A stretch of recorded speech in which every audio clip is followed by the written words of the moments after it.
Hey, gang, let me get this out of my way. Here I am. What's going on? Welcome back to the show. Talking the Orville live. The Orville RPG is back. We have another adventure set up for you guys. What's going to happen? I don't know what's going to happen. We're going to have to find out. And while the Orville is preparing to start production on season 4 in just a couple months, are we here sitting on our thumbs? No. We're going to be playing in the Orville universe with the Orville RPG. Let's get some other people on the screen. We have Cyber Symbiosis with us. We have Alexius Porman. Let's say it fancy today. We have Mbutu Kwama Kohili Schwarzkopf, a.k.a. Benny, a.k.a. CHAZ, with us today. And we have, I want to pronounce it Valdis Arrows, but the name is actually Marks. I can't remember your last name, Marks. It's Pyle. Yep. Marks Pyle. And we have another guest that was here a second ago. They had to reboot their computer, but they're coming back. Robert Hunt. We'll be saying hi to him as well. But for now, Charles Galuski, what is going on? Welcome, Barry. Welcome, Archmage. Welcome, let me go, Electa. Welcome, Deck, official channel member. And I already said hi to Barry. And then I see more numbers, more people filing in. All you got to do is say hello in the chat, and we'll say hello back. But Woody, what are we doing today? What is going on in the Orville universe? Yeah, we're back. We had a little bit of a longer break than we thought we were going to. Curse the holiday season. Stupid holidays. I'm a little injured today. I sneezed so much I hurt my neck. Oh, geez. Oh, no. Yeah, I've got to go to the chiropractor tomorrow. Okay, so when you're at that age, when you get disabled from sneezing, the chiropractic symbiosis. My aunt cracked a rib from sneezing too hard, so I guess I'm in good. I know, right? I guess I'm in good company. Well, it runs in the nose. Yeah. Okay. Or it runs in the family. Yes, exactly. So, anyways, a lot happened last week. Marks. Your character, my God, Valdez was such an MVP. You were amazing. Nice. Yeah. so we had Nathan Blackwell on. I'm sorry you couldn't be there at the same time, and he was playing Valdez. And everybody. Did you get the chance to listen to the episode? No, I didn't catch it. Okay. Sorry. Well, shame on you. But anyways, you don't want to ruin your performance. You don't want to take. This is the true Valdez. I can't see it. Yeah. So no, a lot of fun stuff happened, but it ultimately culminated on the party finally making it up the mountain, and nice. and so they were able to get into a stolen SUV and drove up the mountain, and you guys got almost to the wreck and had to park it, and then after a monster encounter, climb up a cliffside with some rope, and made it to. So there was 2 points that were you guys could see. You guys had a hike off along the ridgeline to the right, which would have been about double your distance, and but that could have taken you up through treacherous terrain, mm-hmm. and then you had the option of going straight ahead into more of like a crevasse where there was a base camp with some locals who had set themselves up, and they had kind of like a rope ladder that they were extending up into the wreck that way. And J. Julio had gone done a little jetpack recon and found out that if you guys were to go up the ridgeline side, there at the top of that, hey Rob, hey, you made it. There's a bunch of snowmobiles with trailers parked next to the ship. And so those are presumably those salvagers that you guys had ran into down in the valley where you got the SUV. Mm-hmm. Marks, so they like us, right? Yeah. You may not have been there for that part. But anyways, you guys did pick up, however, another worthless creature. You guys have a guy named Dan who came from the salvage crew and has decided to throw in with you guys because he's kind of a loser and was afraid he was going to get fired. Is that the guy who took us there and got in Yes. trouble? Okay. Yep. Okay. Yeah. And we found out that his middle name is Derek. Yeah. Of course, Dan had to Derek? be Derek. Dan Derek Peterson. JP may be making that up on the spot, but I'm okay with that. That's okay. It's all made up. Yeah.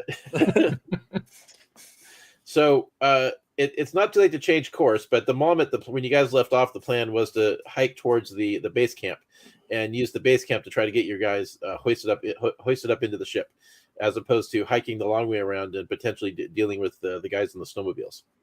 And so and we can clarify they are space snowmobiles, right? Correct. Yes. Okay, well, because you guys are on a world that's like a space Roman planet, and so having that kind of technology is not particularly common. But as you guys had discovered, there's a group of pirate kind of salvager people that have a base on this planet where they're using it as a clearinghouse to move technology and sell it to worlds that are not supposed to have it yet.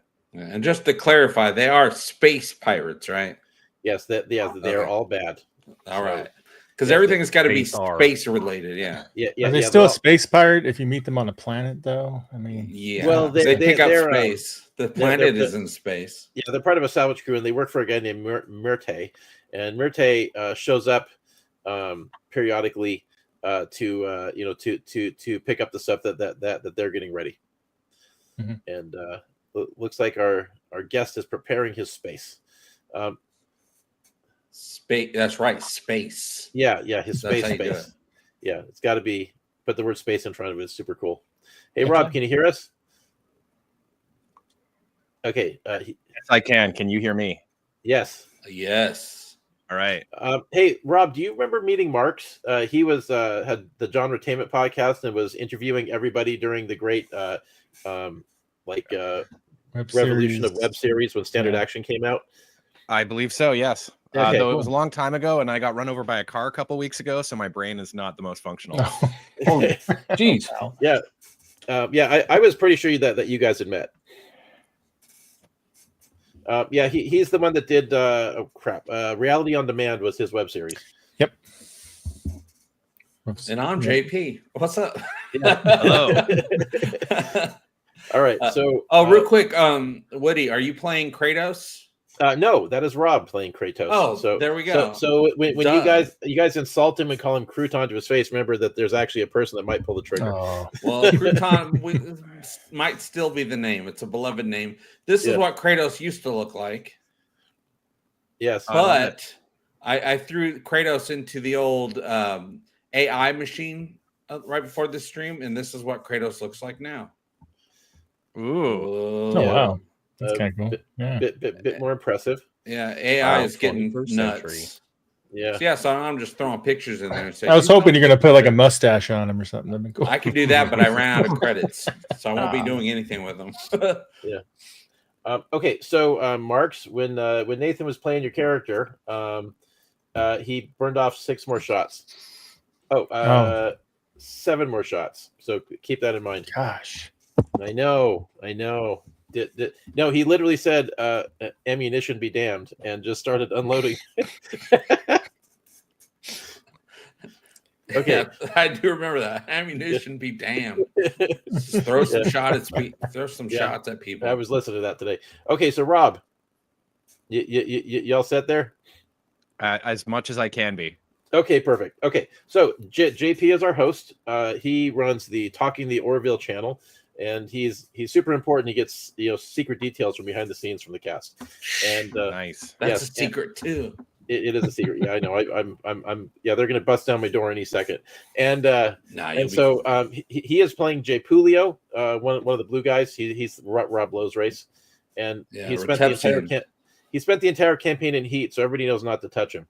And then Alex is playing a space pirate named Cheshire, who has an Evil Dead hand currently, the cybernetic one, and he's teamed up with everybody. CHAZ over here is playing one of the slime people named Benny. He's your guys' engineer, and then Marks is playing Valdis, who is one of the Selayan people, the ones with super strength, and he's a soldier. And you are playing, as I mentioned, you got your character sheet. You are playing one of the Krill. So you're the space vampires. You've got to keep your helmet on all the time, or the sun will burn you to death. But your character is also a soldier, and your character sheet should be pretty straightforward. Let me see, bring it up here. Under the skills, anything that is italicized, you're proficient. We use a proficiency die, so you're going to roll a d4 instead of getting the +2 that D&D uses. And then, other than a few name swaps on things, I think it's all going to be pretty straightforward stuff. I'm so sorry. I got my notes up now. Can I get the other character names so I know who to talk to and how?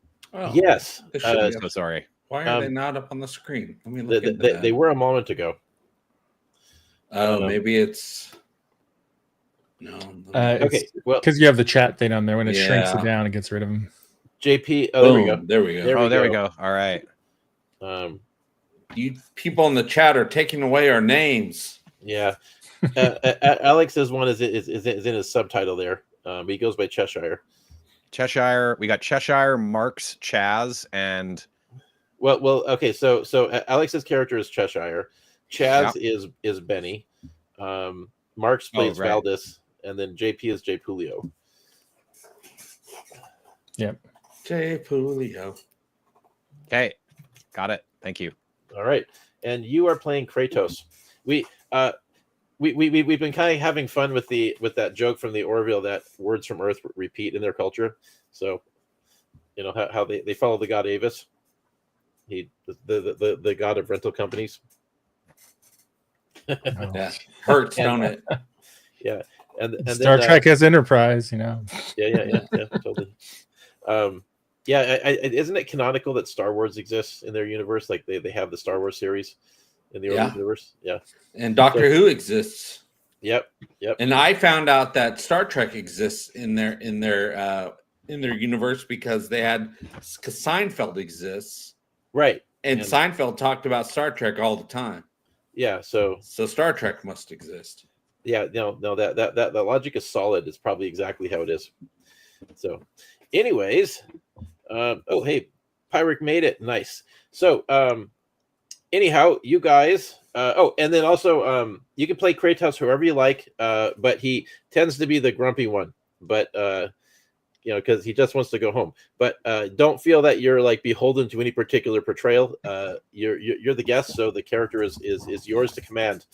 Yeah, I always think of him as kind of like a Spock / Worf. All right, I think that's fair. Yeah. He's very much a Worf.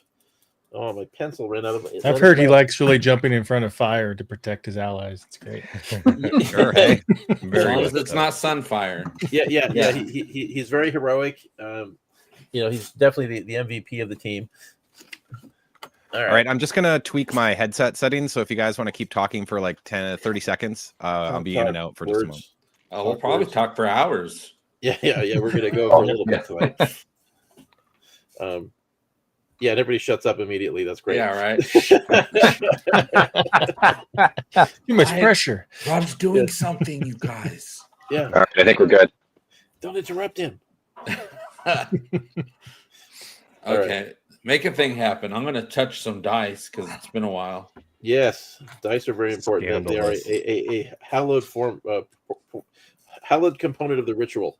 That felt good. All right.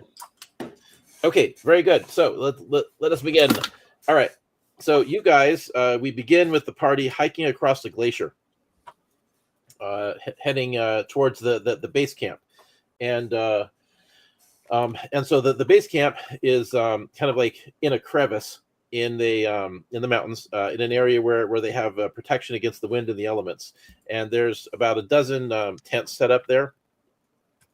And as you guys are hiking, the camera pans up across the wreckage, and suddenly the words appear on the screen. Tales from the Union, episode 7.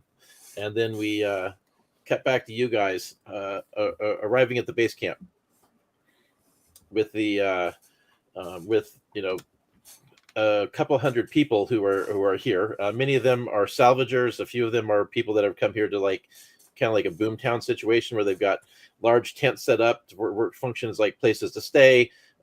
providing equipment people need or food supplies. One of them's basically a very glorified tavern where you can get in and out of the cold and have yourself a drink.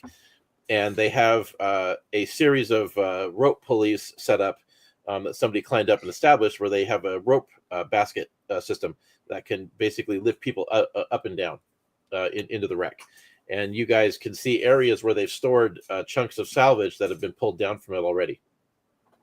Well, you guys, I got to say, I know I'm biologically, my skin is blue, but it is freaking cold out here. And I think I've reached a new level of blue. We need to find some warmth. Well, you guys did get cold weather clothing. So you guys have, like thick, woolly outfits, that have been obviously made from some slaughtered animal that's appropriate for the environment.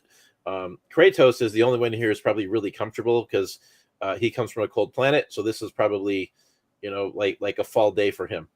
Well, am I? Do I have my mic? Or sorry, guys, can you hear me? Yes. Yeah. Check. Perfect. Do I have a helmet on? Because I can do the helmet. Hey guys. Yeah. Well, your character has to wear the helmet because your race is burned by ultraviolet light. Right. Yeah. So, yeah. But right, in the area where you guys are headed, you're probably getting out of direct sunlight. So there would be places where you could pull the helmet back if you wanted to. Well, first thing I think we should do is I don't know why I'm standing here naked. I'm going to put on some of these warm clothes that we bought. Okay, good.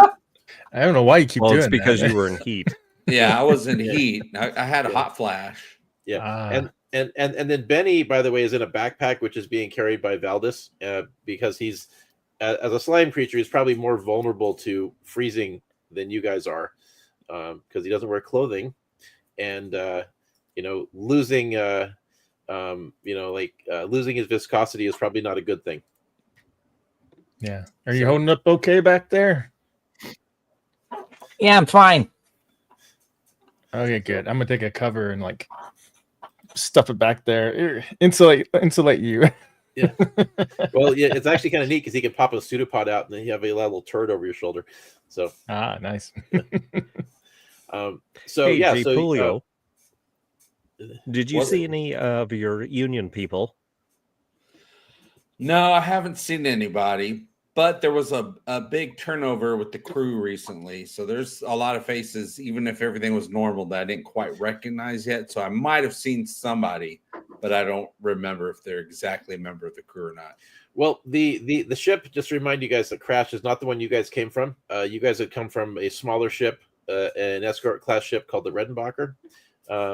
And this ship is like one of the big heavy cruisers. So, but it's very likely that there could have been survivors inside the ship that handled the crash okay. But most people would have been going for the escape pods pretty fast. Yeah. Plus, I served on a different ship, so I wouldn't know any of these people anyway. You should know that. I knew it the whole time. Right. Yeah. But I mean, most likely they would still have their uniforms. Yeah, I didn't see any uniforms yet, but everyone's bundled up pretty tight right now. Yeah, the majority of the people that you see are the locals, and then Rob, the people on this planet look kind of human, but they're descended from birds, so they tend to have plumage for hair instead of hair. Disgusting. Yes, exactly. And the males have brighter colors because they, of course, for birds they want to distract predators. So that's whereas the females tend to look a little bit more down to earth and a lot more earth tones that blend in. Yeah. So, as a Retepsian in heat, it don't matter. They all look good. Yes. Yeah. Yeah. We're very much aware, JP. Yay. Aware of my flair. You've been playing that card repeatedly. So you guys arriving in town, nobody seems to be paying you guys particularly much mind. They're probably getting lots of visitors coming in on a reasonably regular basis. It's been about a week since the crash happened, and a lot of people are coming up here wanting to explore it. So what are you guys going to do marching into town initially? Well, I remember from last time, didn't we get all geared up and everything and we're ready? You are ready. Yeah. I mean, you guys do have plenty of food. You have your cold weather gear. You did have your climbing gear. So like that's what you guys use to get up to this point. But they do have an elevator system, so you don't necessarily have to climb up into the wreck at this point if you want to. You don't want to. It's just more of a matter of taking advantage of how the elevator system works, and you'd have to literally talk to the people that are running it to find out what the deal is there. Well, everybody needs to get onto the elevator. I can just take my jetpack to the top and meet everybody up there. Correct. I'd prefer to do that, kind of scout it out. Yeah, you totally can. But as far as like the rest of the group, you guys are going to have to just introduce yourselves to locals and see what kind of take the temperature of the area. All right. Do we want to? Hey, team, do we want to make our way to the elevator area? Well, or are we going to the tavern? They have the tavern. There's also an area where they have salvage that's stacked up, like chunks of equipment that have been pulled out of the ship, parts and components and so forth. So I'd rather check out the salvage because that's our technology. We need to make sure nobody's getting into anything they shouldn't be getting into. Also, what could we possibly use for our own benefit? Well, sounds good. It might not be a bad idea to also find out from the locals what happened to anyone that didn't escape pod out.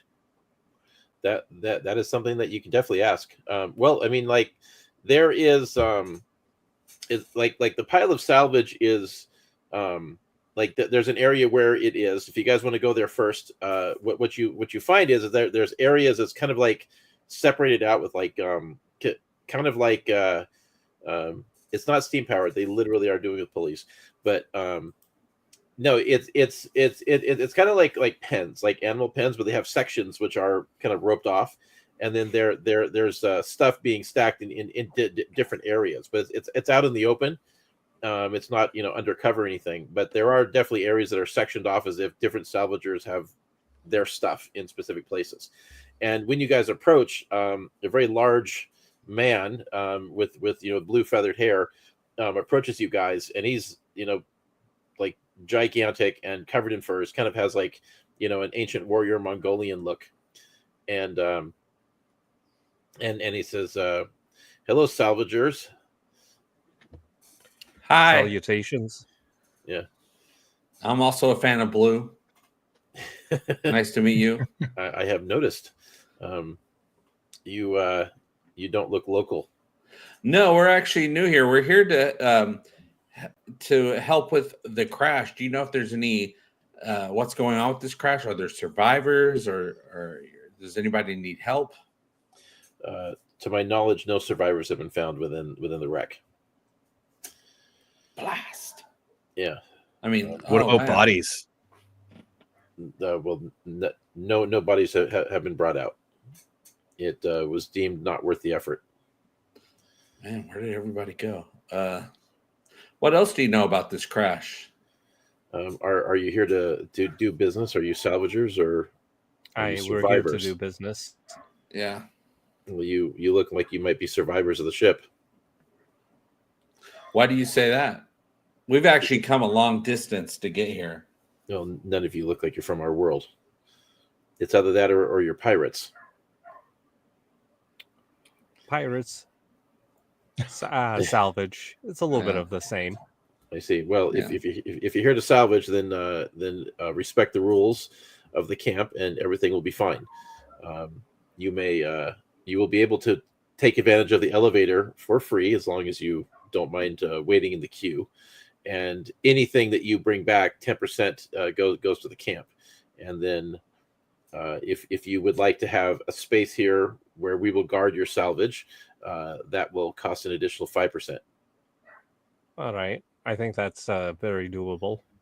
Mm-hmm. You're yes. the one in charge. I am in charge of guarding the salvage. Perfect, then. I guess we'll get in the queue then. Yeah. Hey, CHAZ. Yeah. Why don't you give me a technology skill check if you wanted to kind of look over some of the stuff and kind of get a feel for it. You're probably the most qualified character to identify what they have. Okay. It's like, let me get my. Let me see here. It would essentially be a proficient intellect check. Oh, proficient intellect. Okay, let me get Yes. my. Ooh, I like this There we go. question. Oh no, not.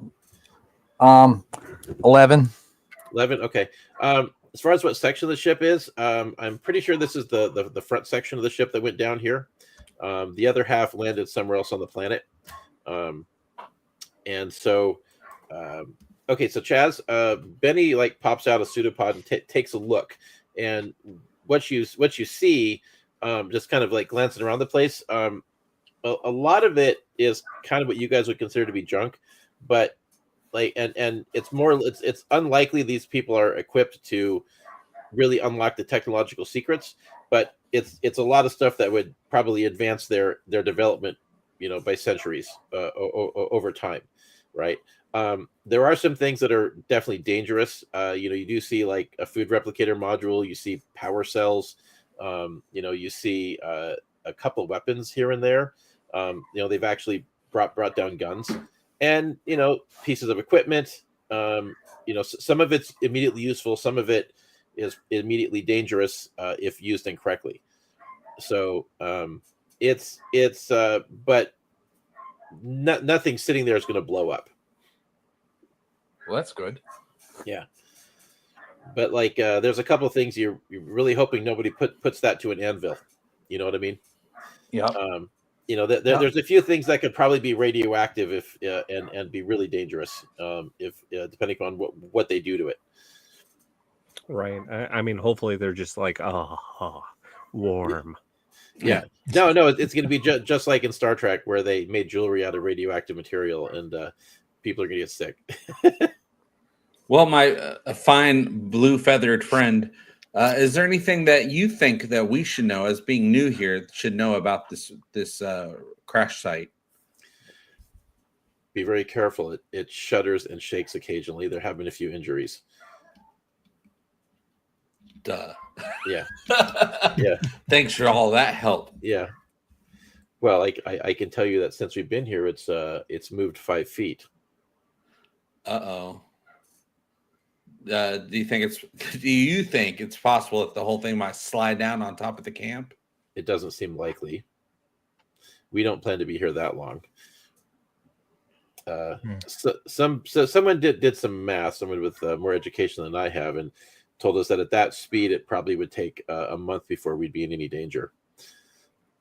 Okay, that's cool with me, Ro. Yeah. Let's. What do you guys want to do? All right. How about this, Dan? You're in the queue. The rest of us are going to talk to the locals. Be At a the good tavern. boy. Yeah. Rob, Dan is an NPC they picked up who's kind of like one of the salvagers he's kind of a fuck up, so he joined the party. Yeah, Dan the Derek loser. Peterman. Yeah, because he thought he was going to get fired. Well, Okay. He was really executed. drunk for a while. Yeah, he's a human. So Dan is also still human. Still, yeah. Dan is also still hurt because he's the one that got mobbed by a not owlbear last episode, and you guys patched him up a bit, but he really wants to go get a drink and dull his senses a little bit in the tavern. I know. So that's why he's going into the queue. Yeah, Dan, go to the queue and we'll totally bring you back something. Totally. He says this deal's getting worse all the time, and he goes and stands in line. I am altering the deal. Pray I do not alter it any further. Yeah. This camp better not have a no cutsies rule. Yeah. They might have a Is there any way that I can? Sorry, is there any way that Benny can get in the queue? I'd like to, if at all possible, get in there and do a couple of things while about everybody else is off at the village. What about being on Dan's backpack? I mean, Dan could probably carry him. I mean, Benny's about 100 pounds or so. It would be a lot of weight. It's more likely he'd be dragging you in the snow. But I mean, like, you can get out in the snow. It's just like these guys could be out for quite a while. You, without any kind of protection, like 30 minutes is probably like the most you could probably tolerate without freezing badly. Well, I was just because nobody knows I'm here yet.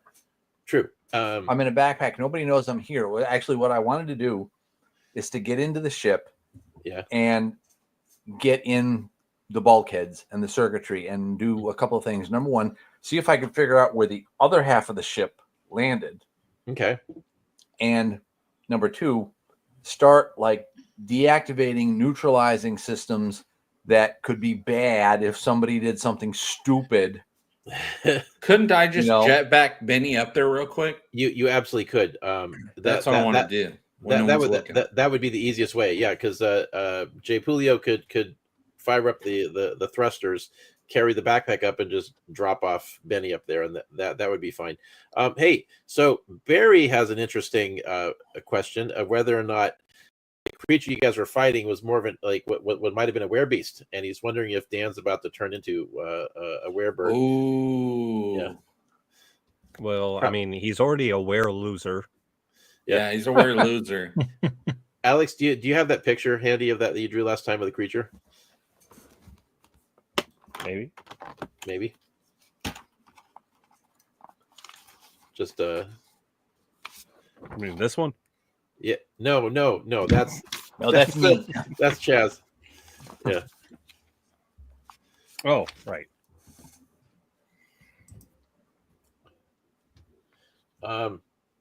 Hey, so Marks, Greg just popped in the Discord, says kill them all. I don't care about my ammunition rounds.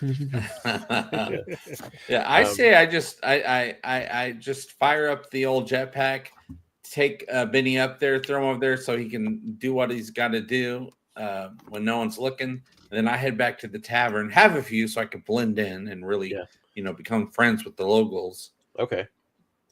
And then we'll meet Benny up there. JP, could you send me a link to the actual YouTube stream in the in like Facebook or something? Yeah, I put it in the chat.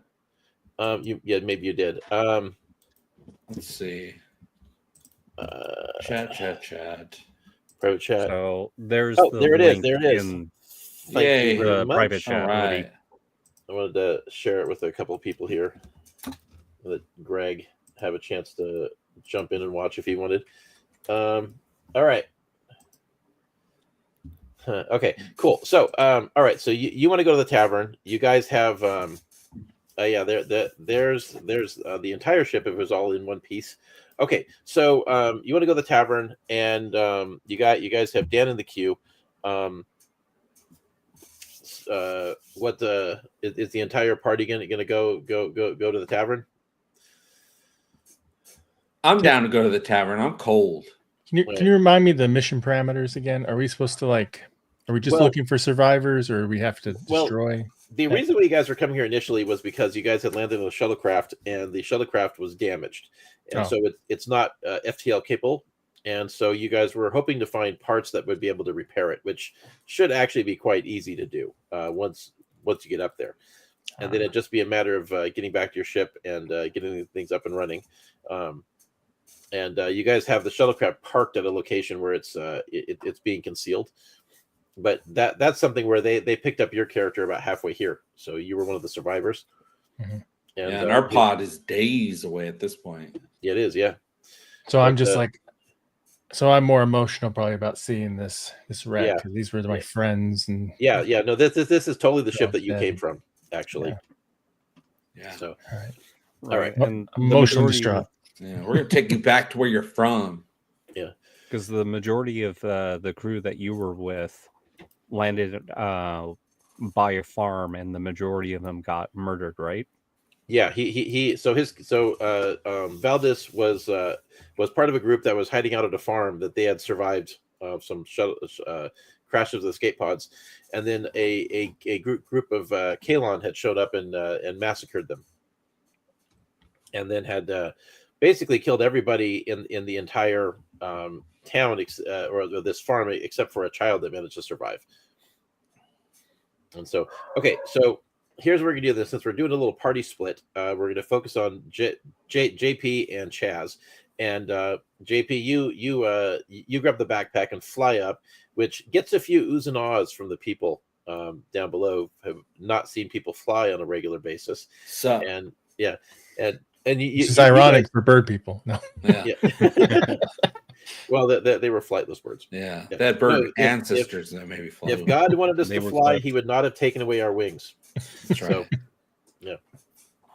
So, yes. So you guys land up in the wreck, and so you guys have choices, though. You don't. So what there's a large kind of gaping wound in the ship where they've set up their pulley system to do the elevator basket. You guys don't have to land there. You could go somewhere else.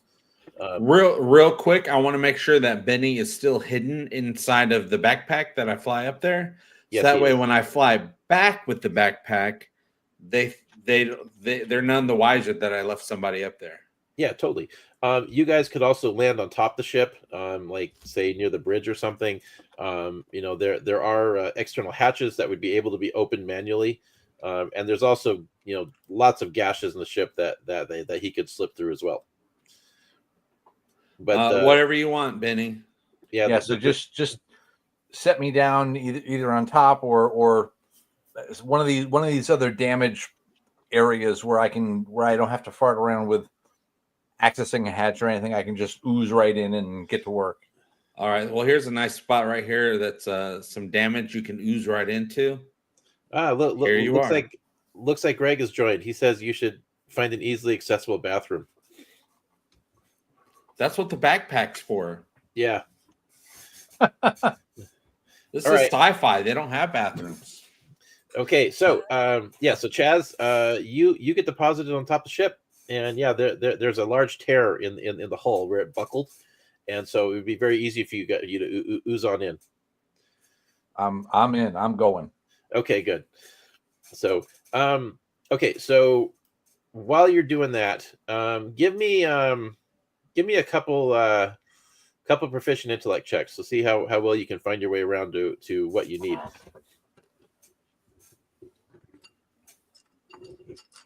Well, here's a question, JP. Do you want to go in with him? Hey, Mike. I might slow him down if he's going to be going through the inner workings of the ship. Well, there are areas that you could slip in as well. Like it's not I'm here. I might as well go in, leave the rest of the because you guys could also find a tear that's big enough for you to also crawl through. Okay. So I want to go into the tear, and then I want to find a resynthesizer, and then I'll just resynthesize my own drinks. There you go. And then everyone's even. All right. So Chaz. Okay. Here's first intellect check. All right. Yeah. Give me a couple. 13. Okay, that's good. Good. Give me another one. That's proficient. 16. 16. Okay. All right. So what you end up discovering is with those rolls, you actually you guys are actually able to discover the remains of the bridge. All right. And the bridge did take a hit. It's pretty badly damaged, but you guys find you guys enter into the bridge through an access corridor. And there's like a hole, like the view screen's shattered. You guys can see outside, but there is a couple of computer terminals that are active on emergency power. Lord knows what you're going to be able to get, but you certainly aren't going to be flying this thing. Mm-hmm. This is not the Renbacher. This is one of the. This is a heavy cruiser. I don't believe we ever actually named it. Hey, okay, Mark. Since this is the ship you came from, do you want to give the ship a name? Oh, Enterprise? No. What's another car rental place? Hertz. Hertz. We're calling it Hertz. It hurts to see Hertz like this. Hertz would have to be the name of a god or a deity of something. It has to be the name of the god. God of Hertz. Yeah, because Avis, the car rental place, was a god. I think the name of a ship should be a little bit more flowery. Oh, like the Yangtze Kang or something. We'll call it. All I can think of is if you're talking about gods, like Ares. Yeah, we can do that. That's too warlike though for this. The USS Ares. What's and we all wondered why what's Orville Wright's brother's name? Oh, the Orville Wilbur. The Wilbur. You okay with that, Marks? Sure. Okay. How about the Wilbur? Yeah, the Wilbur Wright. Oh, jeez. All right, fine. The button knocker. Ironically, that's what we used to call it. Yeah, we are not calling it the Elon. Oh, Jesus Christ. Hold on a second. I rolled over a bag. Now, since I'm in the ship, do I need to actually have a personal device, like a scanner to scan for life forms, or can I do that through a panel on the ship? Well, you have a comp scanner, but you guys would have to check the panel and see what you have active. Chaz, if you want to give me a computer's check to see if you can access it. Okay. Ooh, nat 20. Okay. All right. So Chaz. Yep. Okay. So what you are discover is you managed to just slide in there and get some get a lot of access. So sliding into the ship's DMs. Yes. So the ship itself, I don't think internal sensors are going to be functioning, but you do discover some things of use. So one thing of interest is you do discover that you have access to thrusters. So if you wanted to make the ship slide down the mountain, you actually could do that. There are a few places. Yeah, there are a few places where you could set up force fields. Like you could probably put up a force field around the bridge, though it would drain emergency power pretty fast. There are a lot of what you're finding deals more like with emergency systems, and you can tell that from this, like there were about 90% of the escape pods successfully launched. You're pretty sure that all the shuttles got away, but there are some indicators on the display that show that not every ship launched successfully.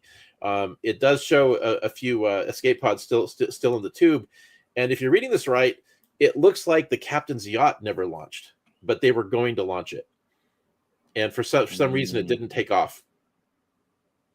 And it looks like the captain's yacht is actually still registering as an active system, and it may be where the power you're actually using is coming from.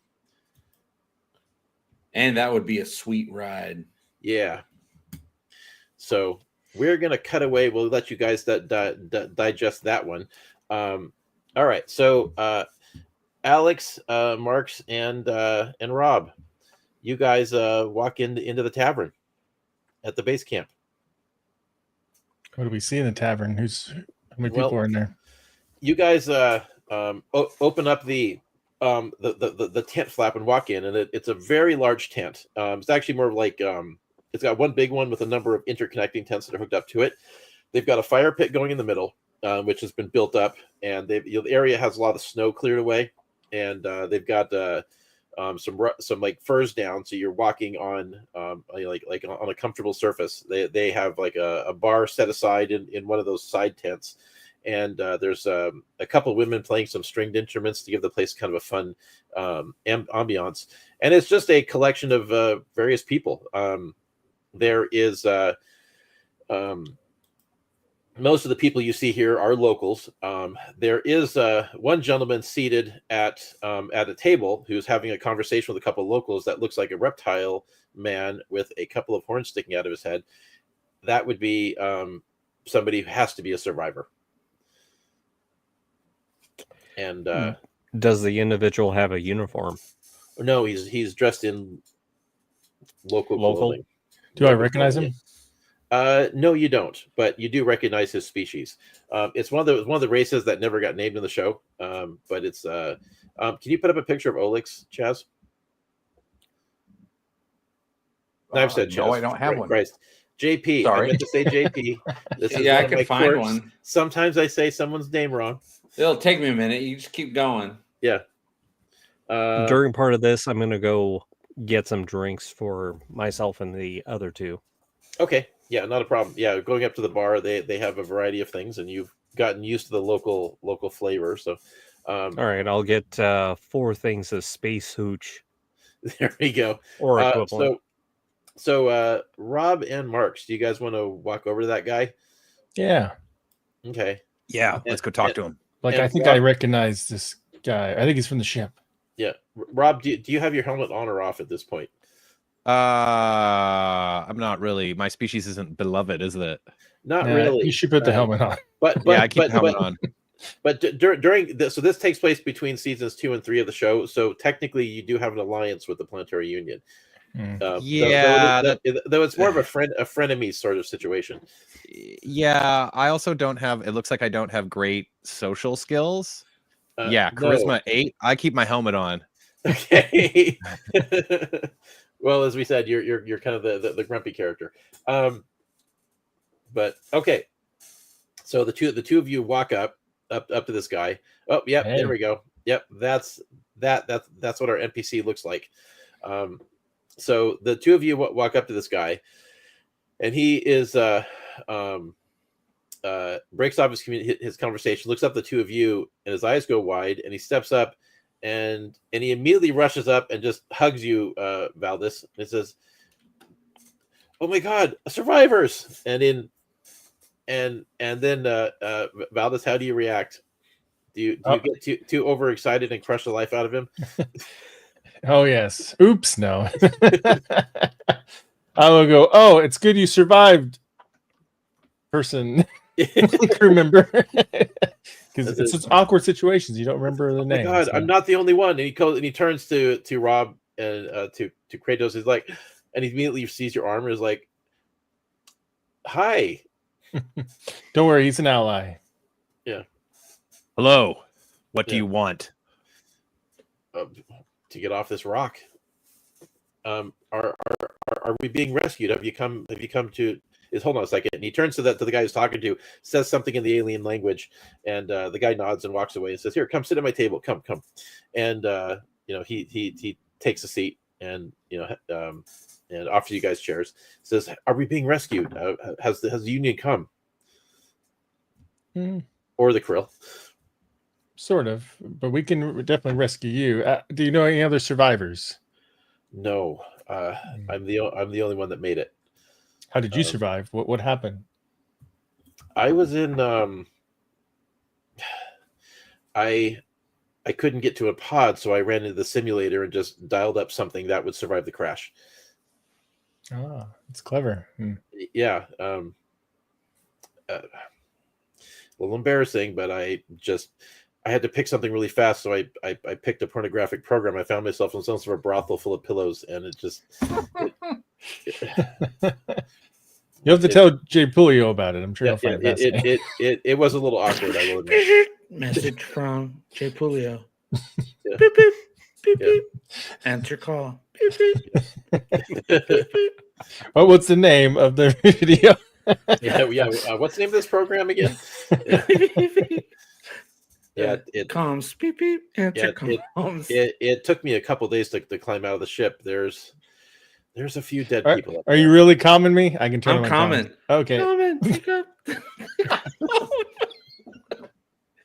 All right, we'll turn it on. Hey, you guys talking about porn? Okay. Just checking. Now that's a superpower. Yeah. Call me if you guys are. I'll talk to you later. Okay. So JP, we have to introduce you to a concept of player knowledge versus character knowledge. Oh, okay. Well, I felt it. Retepsians can feel the. Yeah, I mean he's in superheat. Yeah. Superheat. Speaking to you through the ether. I've heard the magical word somewhere. Yeah. And then while you guys are sitting down, Cheshire comes walking over with a tray full of drinks and puts everything down and takes a seat. Great. Did you get a drink for our friend too? Yeah, so I slide 3 drinks towards the 3 of you and then start drinking. And then take a look at him and go, so you were a survivor on the ship, huh? Yes. Would we know where in the wreckage to find parts to repair the shuttle? That's a good question. And I Chaz doubt will we find need out. the shuttle anymore. Yeah. We could just get a new one. Yeah. He looks at you and he says, humans don't usually have that. And he's referring to your scars, your Joker scars. So I'll say if somebody gave me from my planet what's called a Glasgow smile. That doesn't sound pleasant. It's better than an LA smile. I'm not familiar with that one. They take they put you down by a curb, and then they kick the back of your head. I had no idea things got so serious on Earth. Well, that's why I always have a smile. Okay. Well, great. And he takes the drink and. So, unless dark things, how'd the ship destroy? After we got awkward. Yeah. So how did you survive? Yeah. Sorry, what was that, Alex? How did you survive? Oh, well, he just explained that. He jumped in the environmental simulator and pulled up a porn program, and it was a brothel and landed on a bunch of pillows. So I look at him and say, JP is going to definitely like you. I mean, you're nice and horny, and he's nice and blue and horny. I've been trying so hard not to make a horny joke this whole time. I mean, totally went there. I know. You just sometimes have to ram right into it. Yeah. What's your name, friend? I don't think he said it. His name is. I said my name is Pilquist. I'm an ensign. Probably why I didn't get off the ship, because I wasn't important enough. Pilquis. I don't think I asked you. What's my character's rank? Oh, your rank. Did we get into your rank? I don't know if I have it written anywhere. You're probably a sergeant. You're part of the actual army as opposed to the fleet. These guys are all Navy. You're actual army. So sergeant is good. All right. Well, it's good to meet you. I'm Sergeant Valdez Eros. Yeah. Very good. So again, like, what's the plan? Are we being rescued? It's complicated. It's a multi-phase plan. So you guys are talking to each other. Go ahead, Rob. We should rescue him from that drink. Yeah. Says, no, the drink's fine. He starts, taking a drink down. It's a multi-stage plan. So next stage is to get up to the wreckage. So, I see. Do I need to remind the players what the plan was? And you will for me for sure. Yeah. Okay. So you guys had managed to get a communication out, and you had found out that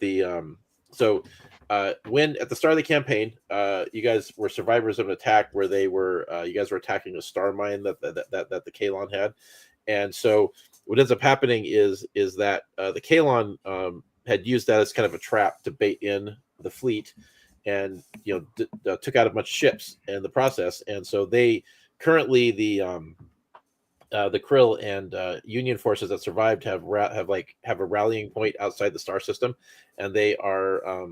More reinforcements are coming, but the main thing they wanted to do is just have you guys kind of like hunker down and stay safe, and find as many survivors as possible.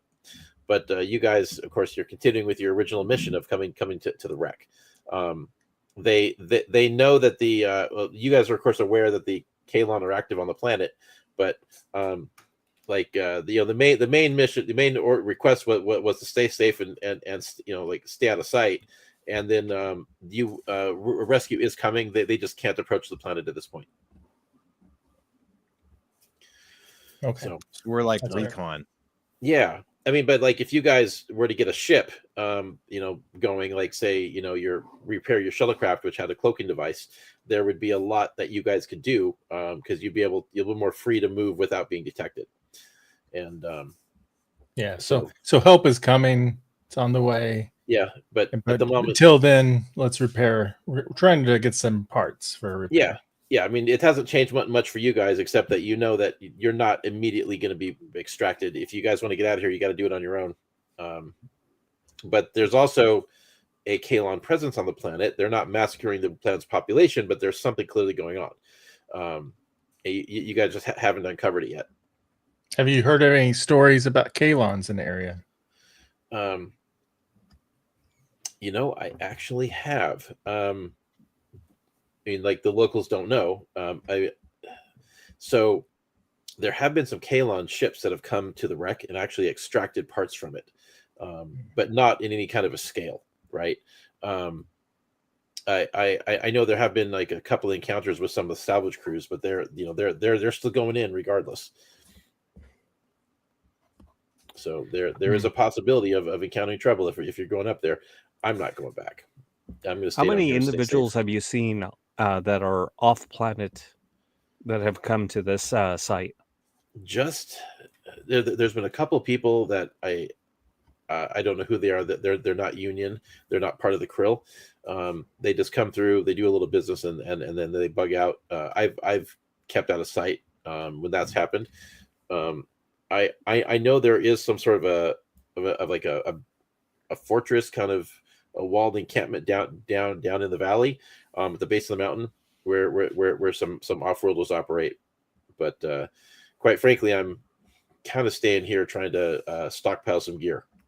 And from the map that we got from like the locals, I'll point out the area where the pirates, the salvagers, like, and see if that matches what he's talking about. He looks at your map and says, "Yeah, I think that's about right." I haven't actually kind of poked into it too much. Quite frankly, what I've really been working on is I've been working on acquiring components so I can build a subspace communicator and try to make contact with the fleet. That could be handy. Well, it might be a bad idea because I might get the attention of the Kalon. No, of the Terminators. Yes, of course. Yeah. Well, I've been working on an encrypted system. Oh, nice. Oh yeah. Yeah, no, you're a communicationist. Yeah. No, I'm pretty handy. Yeah, I've been working on this. I've got about half built. I'm pretty sure that when I'm done, I'll be able to send a coded message that the Kalon will have a tough time detecting. How much more parts and components do you need? Really, it's more time at this point. There's a couple things I need. I'm just bartering for some stuff. Everything I need is in camp. It's just getting people to let go of it. All right. Can you tell me, because I can see about maybe doing some trade or other means? Well, he busts out his pad, his comm scanner, hands it over to you, and it shows you it's got a list of everything he's trying to acquire. And it's like pretty common stuff. He's obviously going to jury rig in specific forms, but yeah, it would not be hard things to get. In fact, if you guys could probably find this stuff if you went up into the ship. Now, Woody? Yes. Do we have communication that's long range enough where like we can contact J. Pulio and Benny? Yeah, you do actually. That wouldn't be a problem. Okay. So I'll email Benny a like PDF of like what he wants. Okay. That not scam. Yeah. Download today. Yeah. And a thing to J. Pulio. Girls. So he'll definitely click on it, right? Yeah. Well, with as a Retepsian, you can just have it say anything, and it'd probably be just as excited. Yeah. Fair enough. Okay, you are right. I would have done anything. But if you want JP to respond, then just put tacos. Yeah. All right. So it looks like we lost Rob. So we'll have to send him a message. Oh, here he comes. Okay. He's back. I refreshed. Ooh. Okay. Mentos, the refresh. Yeah, I was wondering if your friend grabbed you for that photo shoot. No, that's we moved that to Monday. Yeah, my buddy's proposing to his girlfriend, and I need to take photos of it because it's my fault they know each other. Yeah. Yep. So, all right. Okay, so JP and Benny, you guys can communicate with back. They're sending you a list of things that salvage components they want to find. Are you going to tell them about what you guys found? Dude, it is so awesome over here. There's so much cool tech that we've been without for a long time now. I mean, we got everything. There's so much cool stuff that these Luddites don't even realize is cool tech, and they just pass it by, not realizing all the awesome things you could do with it. I got this little thing. They think it's a pin, but it's actually like a really cool light. Mm-hmm. Like you can point with like a laser with it. And I imagine space toilets.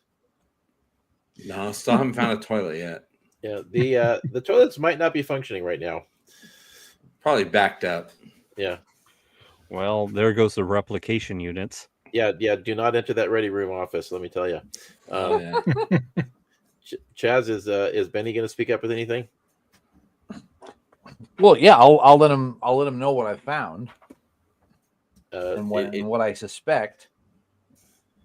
I'm kind of already sort of formulating a plan. I'm wondering if we can safely, if I can find some way to get some things like, weapon battery packs, energy packs, and things like that, and get them into the captain's yacht, and then find a way to launch the captain's yacht and simultaneously set off the thrusters to send this thing down the mountain and wreck it. Oh, that you would have no problem triggering the thrusters. You could actually initiate that right now with a natural 20. Yeah, firing off the thrusters and getting the thing sliding would be no problem at all. There's a good chance that the people in this base camp would be in danger. That's another thing. I don't really want to endanger anybody, but They've seen too much. I do have in my inventory a pulse grenade. Maybe I can just get the whole ship to, maybe I can put it near a fusion reactor or something and set it off and just take the whole ship up. That is a possibility. I mean, sabotaging an emergency power system. It depends if you're running on batteries or an actual reactor. And also, would it be worthwhile to investigate the whole captain's yacht situation? I mean, maybe there's a reason the captain didn't make it there. Maybe the captain is there, but he went down with his ship, and it was too late to take off in the thing. Maybe he's there now. Well, I mean, yeah, I've got to get to the captain's yacht and figure out what's going on there. I've never seen a captain's yacht before. This could be really cool. Well, the captain's yacht is going to be a fully functional starship, but it would be like equivalent to a runabout, right? But design it would be more like having more of an oval shape. It would be designed to recess into the ship and then be launched. It's it's like potentially something that might be used for diplomatic purposes or just I guess the captain go joyriding, like his pussy wagon or whatever. But but the but it's like it would essentially be like a special mission ship, but not as it wouldn't be the kind of thing where like shuttles are considered to be somewhat expendable. This would not, but it should be a fully functional spaceship. It should be actually more powerful than your shuttle, and if it's intact, it probably potentially solves a lot of your problems right there. Yeah. Well, we should definitely see if You should have enough room for everybody. Crunch is actually still alive. You guys spoke over each other. Alex, I only caught half of what you said. Oh, I was just saying from Pax's statement, we should definitely see if Captain Peanut Butter Crunch is still alive. And also, so I'll tell Jay Pulio and Benny, we got a new individual. What was Rocksteady's name again? Pilquist, yeah. SideQuest?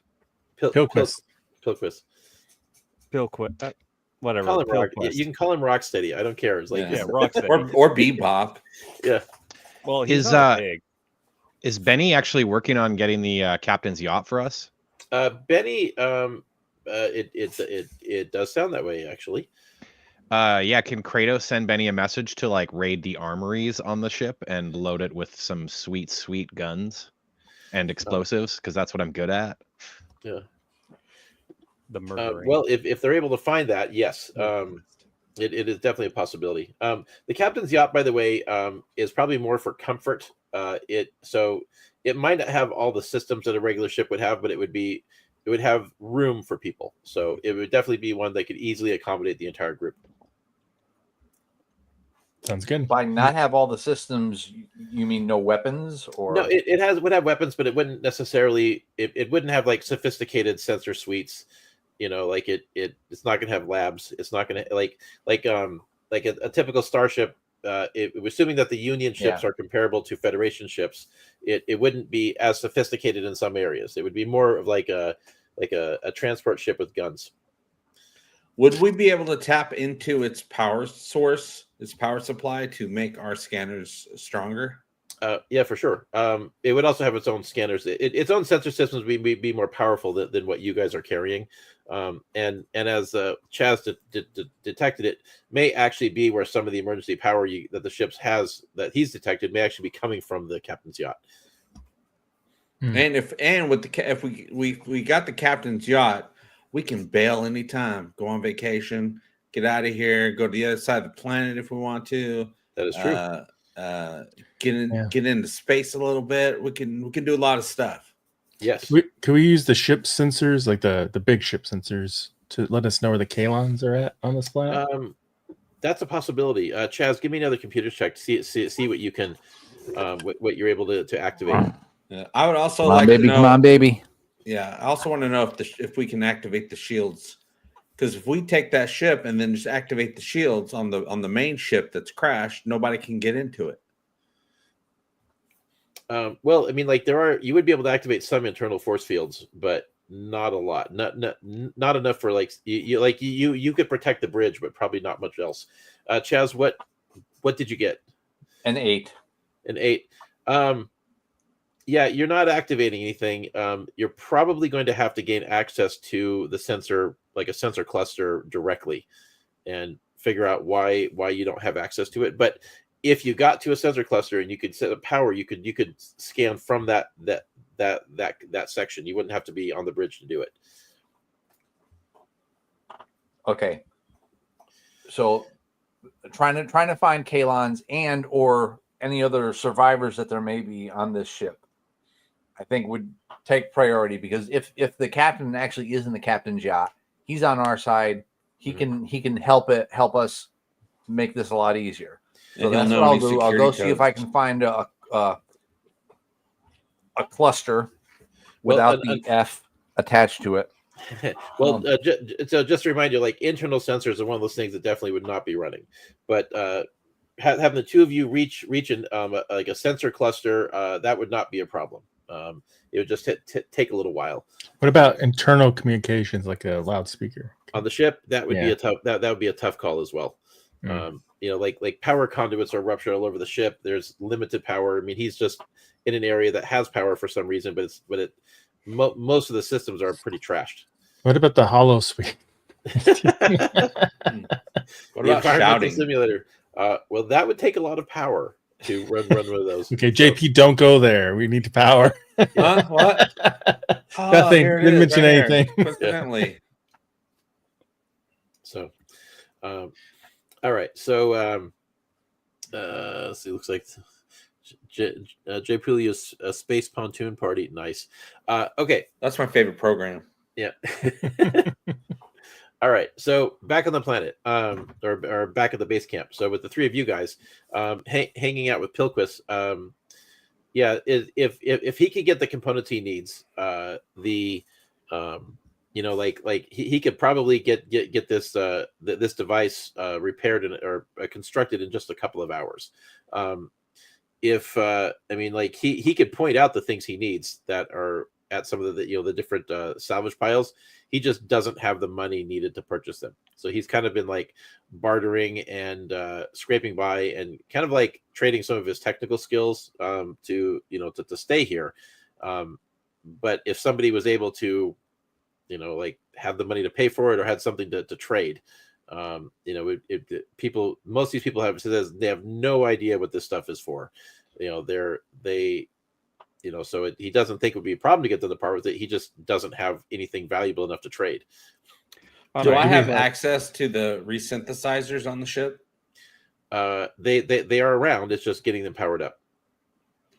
Man, I bet you there's an awesome resynthesizer on the captain's yacht that works. Well, there would be, yeah. Because then I can resynthesize anything anybody needs, including money. Well, did we pick up any local currency at some point? You guys do have some money. I believe Alex has more money than the rest of you guys. Yeah, we got tons. Yeah. Alex, are you frozen? So I'll say, all right then, Pilquist, let's see about getting your crap. Okay. All right. Yeah, no problem. Let's go shopping. Let's go shopping. Okay. All right. I will, before leaving, yeah. I'm going to go get a couple more drinks for the road and one for Dan the loser. Okay. Well, they do have like a gourd that with a cork on it that you guys can take them to go. Perfect. Yeah. Mark up Alex, mark up 10 gold for the drinks and the and the gourds. Okay. And then when you go up to Dan, he's out of his spot in line. He's like, "Oh, I was just coming to find you guys. We're up next." All right. Fantastic. Here you go. Here's your booze. Oh, thank you. And he starts guzzling it. Good job. Yeah. Pat him on the head. So do I need to be in line still? Aye. But wait, I'm not going up. I mean, am I? Of course, Scrappy dude. You're coming on. Okay. You're part of the crew. Okay. All right. Let's do it. Dan's running a fever. All right. So Alex, if you're going straight up, well, it's either going up or buying the stuff that the party needs. Well, all right. So if we go on up, basically, we could get the stuff without buying it. Correct. So we're going on up. And besides, we got the other two that we need to meet up with. Yeah. And Pilquist is like, I don't really want to go up there. Do we have to? There goes. Well, if we definitely want to see about getting the various resources, we definitely need to go on up there. Yeah. He opens up his pack and looks into the stuff he's got. Fine. All right, let's go. Well, is there anything for the sensors that we can maybe buy here and burn up with us? A chance. Good point. Even if some of you go ahead, maybe I can get it and radio J Pulio the swing down, grab it maybe. And grab a few things. Yeah. Well, the thing is like, unless your character's got some technical skills, I don't know that Valdis would necessarily know what to look for. Let's see, what does Valdis have? Would Pilquest, maybe Pilquest, if we give him money, can buy the stuff and then JP can swing down and grab it. That's fair. Alex, do you mind giving Pilquist a pile of money? Oh, yeah. A random individual that we just met. Here you go. You seem trustworthy. Anybody that's got horns like that's trustworthy. Yeah. Oh, yeah. You're right. I mean, it's got to be the horns. Look, guys, it's not that I'm not willing to be a team player. I just there's a lot of I get it. Dead comrades, various. I'm gonna grab by shoulder. I know, soldier or ensign, whatever. I know it's been rough. You've been through a lot, but you can do this for them. You can get these parts, and you can use your skills to get these parts, and it will help everyone. It help the union. Give me a persuasion check. Okay. Persuasion +0. Okay. Yeah. Is there a persuasion skill? Yeah, I called it persuade, but yes. Okay. Just looking at your chart, you got a +0 on that. I rolled a 15. Is that good enough? Yes, it is. He he steals himself. It says, "I can do it. I can do this." Okay, let's go. There you go. Yeah, Mary says he's awful horny. He must be trustworthy. Anybody that horny is trustworthy. All right, let me send Alex a quick message. We lost him as well. The internet gods are not being helpful. Damn you, Avis! He's back. Yeah. Alex is back. Great. Okay, cool. Excellent. All right. Okay, so all right. What So did you say about Avis? yeah. So with that, you guys head out to the basket lift, and they can lift up 2 people at a time. And so, yeah, you guys take the slow ride up to they got a lot of really strong people working the winch, and or probably actually I would imagine they probably would have a an animal of some kind, like an oxen sort of thing, running around in a circle, working the mechanism. Space oxen. Yes. With crazy horns and lots of feathers, and clawed feet. To describe how horrible this thing is, so Alex has to draw it.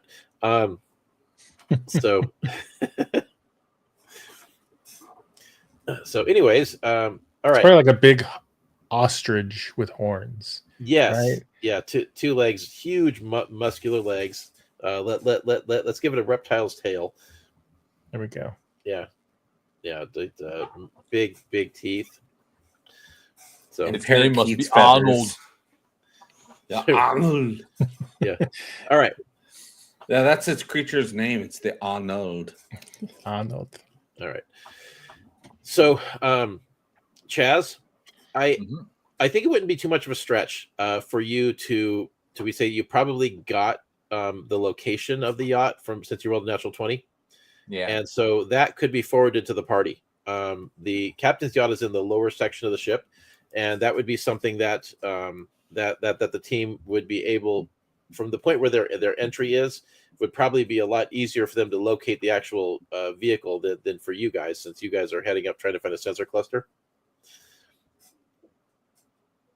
Okay. So, Well, I'll do that then. I'll say meet us here, and then while they're being brought up, I'll get out my my engineering scanner. I mean, it's not quite for this purpose, and see what I can find for random life signs. You know, can I detect any Kalon? Can I detect any other species which aren't native to this planet? Okay. Well, give me a proficient intellect check for running the scanner while you guys are on your way to finding a sensor node. 12. 12. Okay. As far as like the scanner and your ability to detect in the ship, at the moment, the only thing that you're detecting are like little animal life that happened to get into the wreck. Okay. But there's no Kalon. As far as like people goes, not do Kalon register as life forms or any more than computer or ship? Sort of. Obviously, they register as android life, and the Union scanners would be accustomed to detecting them. But yeah, where you guys are at right now, the only thing the only life form that you're detecting is J. Julio. So Hi. Yep. So Okay, so it's off to find the sensor. yes. Okay, so let me see now. Let me roll my okay. So you are searching. You guys do not find it yet. However, down in the bowels of the ship, where Valdis and Kratos and Cheshire are, along with Dan. Oh, you guys have quite the grouping. Yeah, you guys have Dan and Pilquist. So you guys. Okay, so what I'm going to need for you guys. So Valdis, you've actually been on the ship before, right? So yep. why don't you give me a non-proficient intellect check to see if you can recall, kind of like get your bearings on where you are, figure out where you are, and kind of get a feel for where you have to go. All right, so it's just like a flat row because I have an intelligence modifier +0. Is that right? Correct. Yep. All right, cool. Yeah, Or would I have an advantage or whatever you call it in the system because I know the in theory the area? Or I think giving you advantage would be fair. All right. Yeah. Or I forgot. Is that roll twice and take the higher result? All right, cool. I just make sure it's the same. Yeah, because this is the ship you were stationed on. Got a 16. 16. Okay, so yeah, you've got a pretty good idea where you are after walking around a bit, and you kind of catch your bearings, and you're pretty sure that you know where to go. And while leading the party through this through the corridor, and the wrecks, and you guys occasionally see sparks going off, or whatever. You do find we have circuit breakers on the ship. You do find something of interest. You do run because you were part of the military detachment, like basically like the Marines that would be on the ship, right? And you guys are passing through a section which is would have been a part of area where your people were billeted, right? So you're renting an area that would have been a military barracks, which means that potentially not finding survivors. But if you guys are looking for weapons and equipment, this would be an area where you guys would have had stockpiles of your own gear. We should load up a gear. Yeah, I'm the rate I used my ammo last time. I probably should get some extra. Yeah. So as far as like a better gun than what Kratos has, possibly not. You're going to find that necessarily, but there are other useful pieces of equipment that you guys could potentially locate. So how about military grade explosives? That is a very real possibility. Because that's what I'm good at. Yes. So if you guys, well, I mean, you guys have a few doors that you can check. Unfortunately, they're all not opening because, like, when you guys in the lower section of the ship, it buckled a bit, and you guys, the doors are all like kind of like sealed shut. So it'd be a question of kind of just picking a door and seeing what you find. Involvedus should be able to pry open any door, just tear it apart. That is very possible, but you're also dealing with like a lot of pressure, and so it's not just a matter of ripping the door off. It's like it's being held closed in some cases by the weight of the ship. Gotcha. And so it's a question of like you guys have a corridor. You've got 4 doors to pick. Could I like reach in and just bend open a little bit just so I can kind of look in and see what's in there? Yeah, you can attempt that. So here's what I want you to do. You pick door number 1, door number 2, door number 3, or door number 4. Go for 3. 3? 3, my lord. Sure. Let's do 3. Okay, got it. Okay, so you then a mimic door comes up and eats me. Okay, so give me a strength check with advantage. Okay. Can we assist? Up to I guess he already has point. advantage. Yeah, he does have advantage. You could assist potentially. It's a question of how you're assisting because when dealing with super strength. Never mind. Yeah, never mind. I don't know about super strength. Yeah, but you might be able to leverage some metal, leverage it. Yeah, actually, if he gets Kratos gets ready with like I don't know if I have like a combat knife or something, but as soon as there's a crack in the door, he can like stick something in and start in case it tries to close. Like he gets it open a little and then maybe it'll push close. So let's see, what did I hit your equipment with? Well, I think the main thing that we had Kratos equipped with was his disruptor rifle.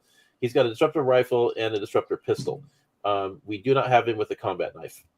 Okay. I got a dirty 20. So okay, I will give Kratos a knife. Oh, okay, Kratos, you are handed a combat knife. Okay. Yeah. I mean, he got a dirty 20, so we're probably okay. Yeah. Maybe. Yeah, shrapnel. Yeah. Maybe a piece of shrapnel. Yeah. Yeah.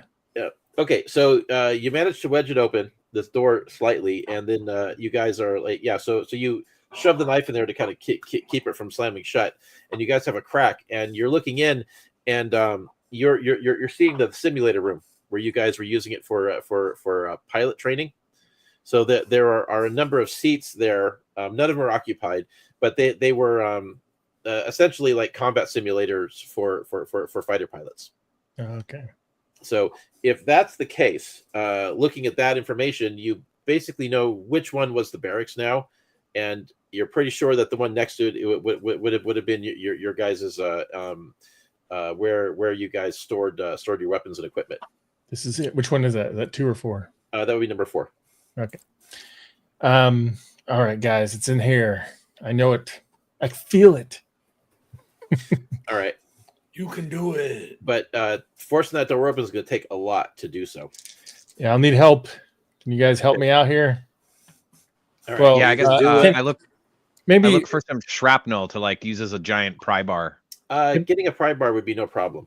Maybe before we do this, does anybody have anything that would be equivalent of engineering they can look at and see if we need to watch out for something when we do this? Well, unfortunately, Benny was the main engineer. I don't know if Alex has any engineering skills. If you need somebody to fly something, yeah, I'm there for you.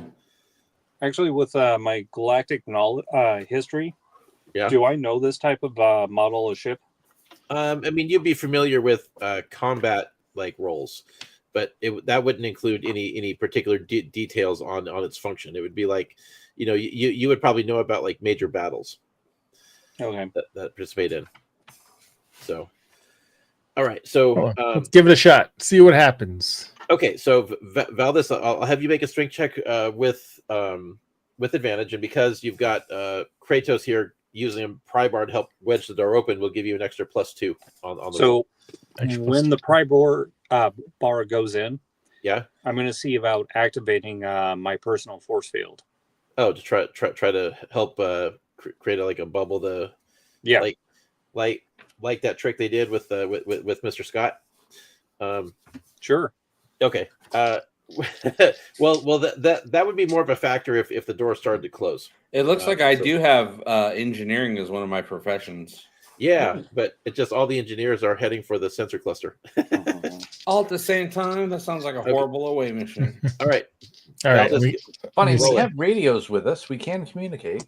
That is true. Did I say that? I rolled I got one of my die was a 17, so that would be if a +4 be a 21. So okay, so you managed to shove it open, and there's this part where like the ceiling buckles a little bit, and you guys heart stop, and then it just stops, and you like it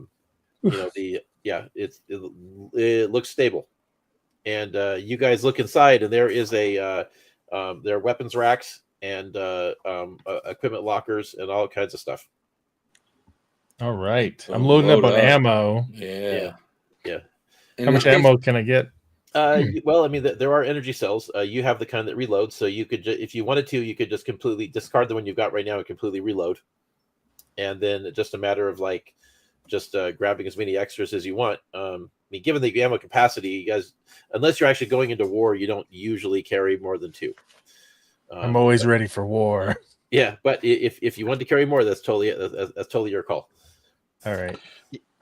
Besides ammo, what else? I see Furyk there. Pulse grenades. What do we got for explosives and stuff? You guys do find explosives. Let me just find my page of my document, and we will give you guys some equipment. Also, I want a space sword or laser sword or a light sword. Like a saber, but it's light. Man, yeah, I don't know if they have that. Plasma cutter. You're gonna have to create one in the resynthesizer. Well, we have established we have a second side game going because my other group was kind of jealous they didn't get to play in this, and so we have established canonically that energy swords do exist. All right, just like in Halo, man. Yeah. So I am weapon proficient in long swords. I will absolutely take a laser sword and a plasma harpoon. And also, we got to have the harpoon. Also, in case it comes handy at any point, I do have a profession skill roll? Yeah. Is that what that means? For skills? Yeah, for any of the skills on the page, I guess. Well, you have specific professions like the professions apply to very specific skills, like engineering or using sensors or that sort of thing. So Or military grade explosives. yes, or I military like this explosives. one. This one just says perform. Yeah. Yes. Okay. So you guys do find a locker with explosives. It does require a code to get into, which of course Valdez has. And you guys open up. There's an entire case full of pulse grenades, and you have half of them are the standard one, half of them are the heavy ones. So you guys have 10 of each. That's a lot for you guys to carry, but you guys could distribute them as many as you like. So the standard one does 46, the heavy one does 66. So it's a question of what you guys want to grab. And how many total? Like there's like 10 each of us that we could technically get potentially? 10 of each. Actually, the biggest question is like, how much ammo should we see about getting? Well, the weapon that you're packing, Alex, so you are you packing a Union weapon? I did pick up 2 Union weapons, and then I had my own personal weapon from the start. Okay, so the guns that you picked up were standard fleet weapons, which are not the military soldier ones. They are designed to be recharged. They don't have an energy cell, whereas the gun that Valdez is packing was specifically designed with like to be reloaded for war. Yeah, exactly. Because like the fleet officers, they take weapons on missions, but they don't necessarily expected to operate on extended military engagements, whereas the Army is. I did also pick up a pulse rifle. Right, and so was that one a fleet one or was that a military one? Let me figure that out. Okay, looks like the one you've got is a fleet pulse rifle, so it would have to be recharged at a power station, but that could be done on board the captain's yacht. So, but it also had a ton of ammo, so it's should still be doing okay. Right. Actually, because I do remember it, I am going to pick up a bunch of some of the ammo because I remember Benny was able to actually make a EMP against like the Kalon. Right. He detonated an entire gun. Right. So I'm going to pick some up powerful stuff for Kalon to go up against any Kalons that might show up. So I'm going to pick up that and stuff Dan with as much of that as possible, and say like, "You're our Nordwick." So to explain to Pyric, they can carry whatever they want within reason. So Dan's going to be nearly encumbered. Yes. Well, there would be duffel bags you guys could grab just to store equipment in. So theoretically, I suppose you guys could just toss all the grenades into a duffel bag and distribute them later as needed. And Valdez can carry a lot more bigger. He can carry bigger things. Yes, he has super strength, but he does still have to deal with the fact that it's being carried on a body. And so even though he can bear the weight, that doesn't mean he's not just like a massive pile of grenades walking around. He's got to go 1980s ghetto blaster style. Yeah, I'll take some. How many can I easily clip to my like stuff? Like 2 or 3 of the heavy and 2 or 3 of the normal. You could probably easily like clip 4 onto your utility belt without having to make other arrangements. All right, I take 2 of each if that's okay. Perfectly fine. Yeah, I think I'll take. Why don't we just all take 2 of each, or until we meet up.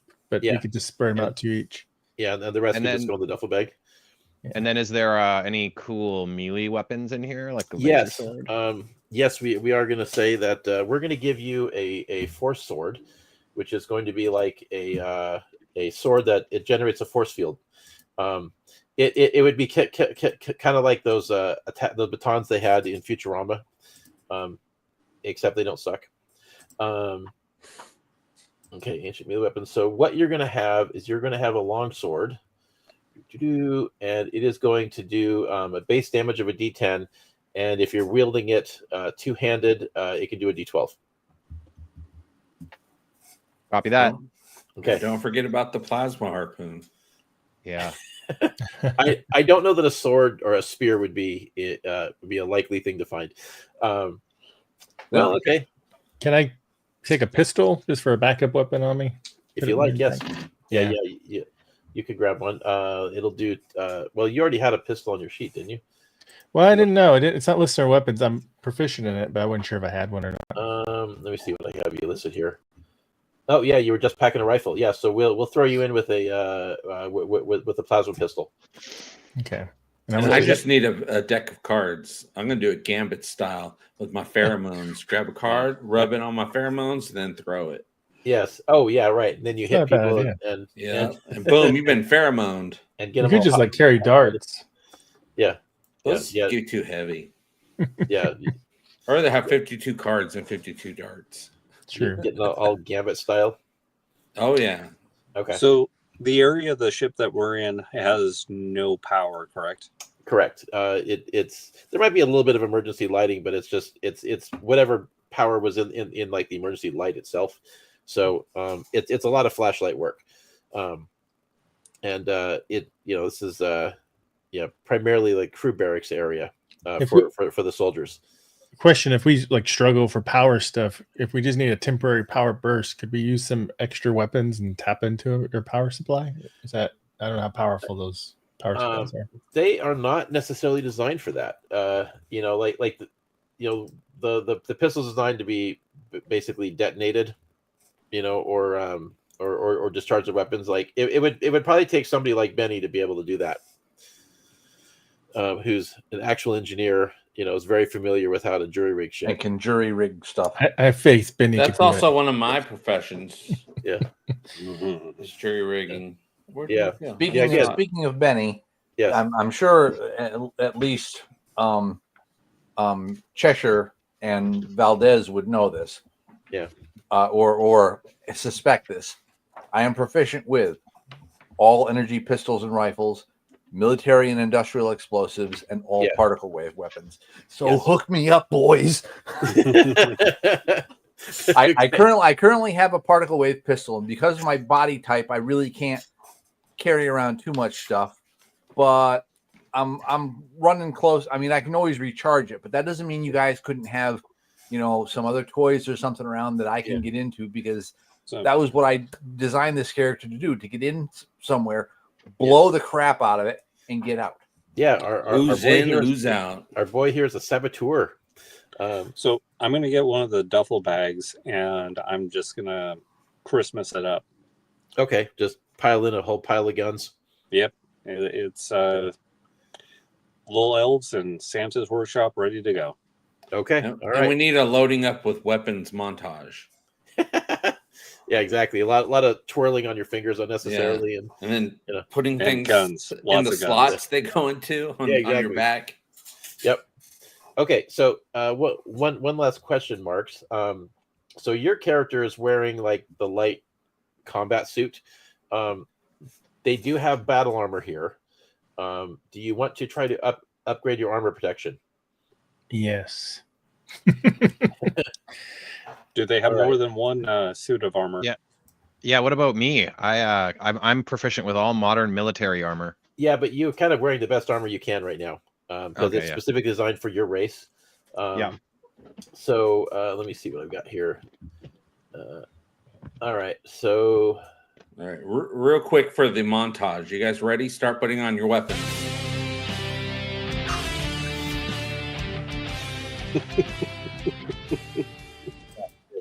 We're stacked. We're ready. Okay. Yeah. So Valdez. I'm glad JP didn't play porn music. Oh, we did. Yeah, I was ready. Valdez goes like this with his armor, and you see nipples on it, and all of a sudden there's, pew pew. Somebody. It's the Deadpool and Wolverine. It's the Deadpool and Wolverine Deadpool suiting up, where it just his butt keeps getting slapped. Oh yeah, Jay Pulio would be fine with that. Okay, Marks, I'm going to send you a message here about let's see, about the armor you've got. In the private chat.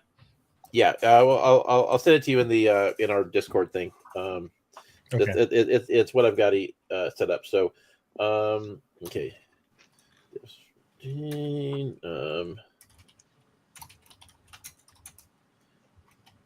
And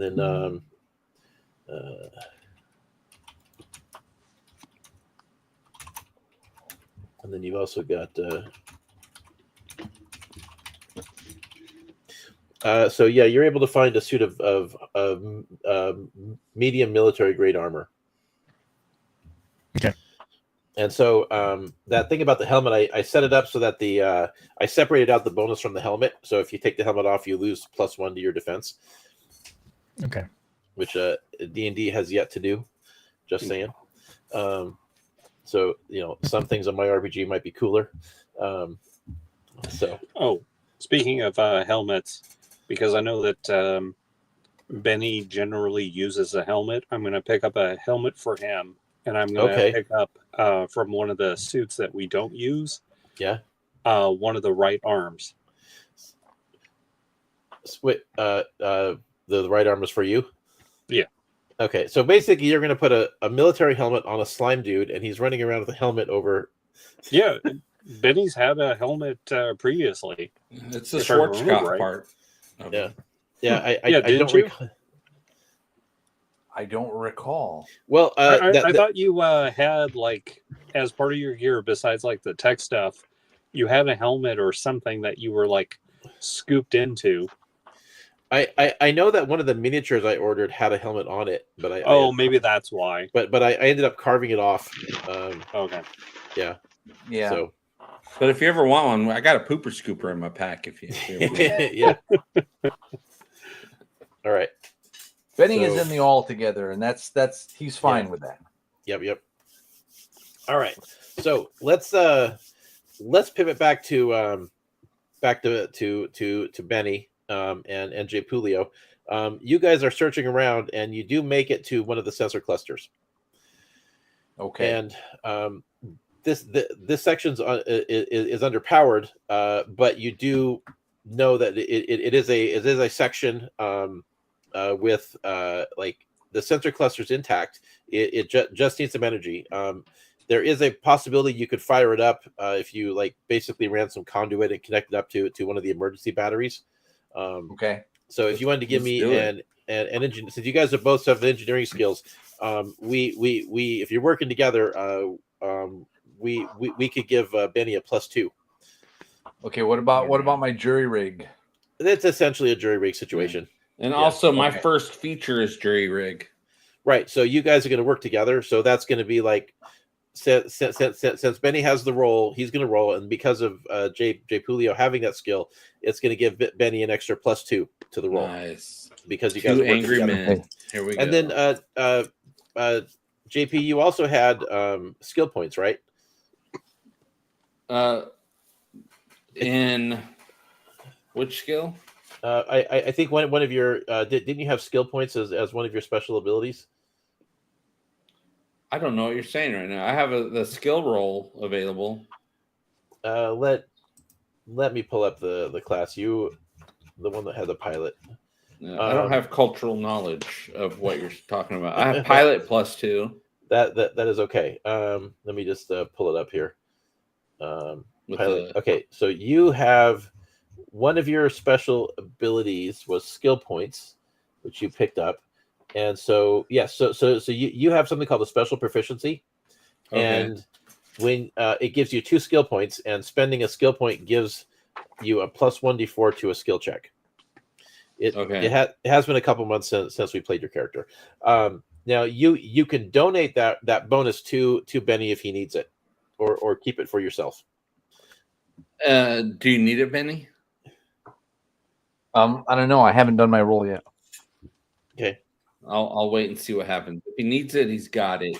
Because Jay Pulio, if nothing, is a team player. That is true. Okay, well, I got 16 on my dice +2 from Jay Pulio's helping brings me up to 18. Okay, and then with your own proficiency bonus and. Well, the 16 included my proficiency die. Okay. So an 18 is good enough. You guys don't have to dump those.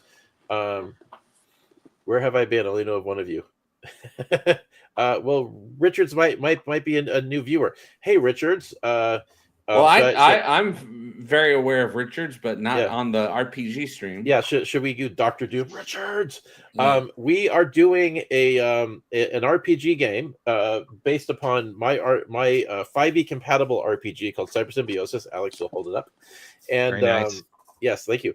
And so we have been running an Orville themed RPG campaign. This is episode 7. You should go back and check out the playlist and get caught up on all the episodes. Many of these characters were survivors of a ship called the Redenbacher. I don't know where I got that idea, but it's it's their ship.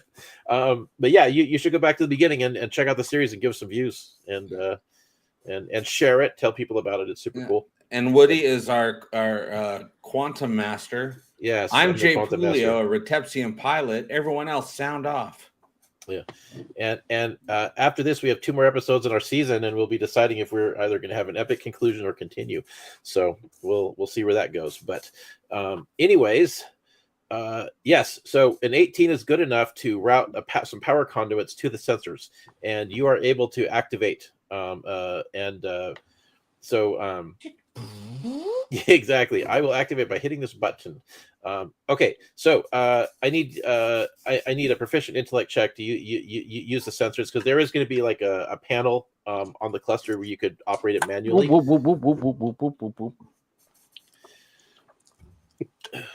And then are you activating nat 20? Another nat 20. Okay, so I have a question. Are you going active sensors or passive sensors? You should do the passive aggressive. I will say passive, so that because hopefully passive won't get detected. Okay. All right. Very good. Okay. So you activate passive sensors. Okay. So you've got enough juice to run this for about 5 minutes, and you are with your natural 20. Here is what you pick up. You are detecting there are Kalon ships in orbit around the planet. There are 2, right? But you're also detecting something else of interest. You are also you're able to pick up the signals from the star mine, which was pulling material from the star system. So, which you already knew that was active. But there's something else you've detected. You have picked up the transponder code from the Redenbacher. Ooh. The ship's not destroyed, and it's actually in close proximity to the star mine. And you're also picking up codes which you recognize as other ships that are both Krill and Union craft. And you're picking up at least 5 active transponder signals from basically the identified friend or foe signals. But yeah, you don't know what the ships are, but you've identified 3 Krill ships and 1 other Union vessel.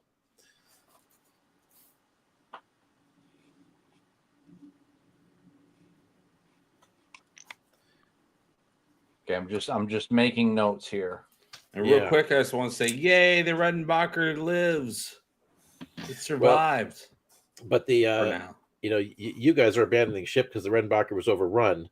But assuming it had been destroyed, this is an active signal that the ship is alive. That sounds like a trick from the Kalon right there. That sounds like a plot rail to me. He's clearly trying to railroad us. I want my freedom. No. Space railroads. Yes. Barry has a good question. Could the Redenbacher be controlled by the Kalon? That is a good question. That's what I'm thinking. That's the trick. Yeah, and what about they took it over? And they're Mike, like, no, come back to the ship, silly humans. Mike, why are you advertising the Mike Tyson fight? Unless that's what CHAZ is watching with that. All right. I thought it was more of a slap fight. Yeah. No, we all knew how that was going to end. All right. So you've got exact coordinates on the Redenbacher, Benny. Okay. We need to liberate it. Benny and the Bacher. We need to get up there. Well, we would need to get up there first. Yes. And we'd have to do it undetected from the Kalons. Yeah, well, by the Kalons. A hell of a cloaking device. Yeah, seriously. Yeah. So, all right. Well, first things first. Don't we back at the shuttle have a Kalon corpse, so to speak? I don't believe so. I think you're thinking of the other campaign. Oh, all right. Sorry. Yep. Yeah. Yes. If they do have a yacht, would that have a cloaking device on it? The yacht should have a cloaking device. Yeah. And in theory, it would be as good as any of the others. That's not to say you guys couldn't put more power into it to make it more effective. Like abandon weapons in favor of just better stealth. That would be where your engineering team comes in. So, all right. So as far as where you guys are at right now, so CHAZ, with a natural 20, you're not going to get better. Right. Can I assume that you're going to power down and save? Yeah, I don't want to give away my position or even the fact that I'm here. So I've got all that. I'm going to power down. I'm going to hey guys, guess what I found? What'd you find? I found the remains of the Redenbacher. Oh. This transponder is still working. What? It's a good thing we just had that loading up scene. Let's go liberate it.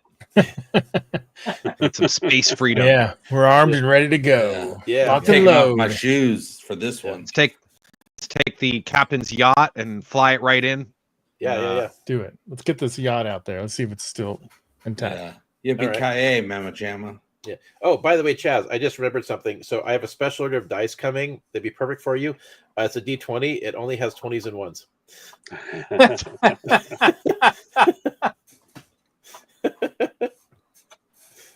Anyways, yes, Chaz has been known to complain that there are other numbers on the die than the 20 and the 1. Yeah, there's a 2. Yeah, that is correct. That's much fun. Yeah. Oh no, I hit the low numbers often enough. I've discovered the other numbers on the dice. I want to get a D20 where it's all just 1 to 5s. I have one that I've that has 3 20s and 3 1s. So greater the risk, greater the reward. Is it 60-sided?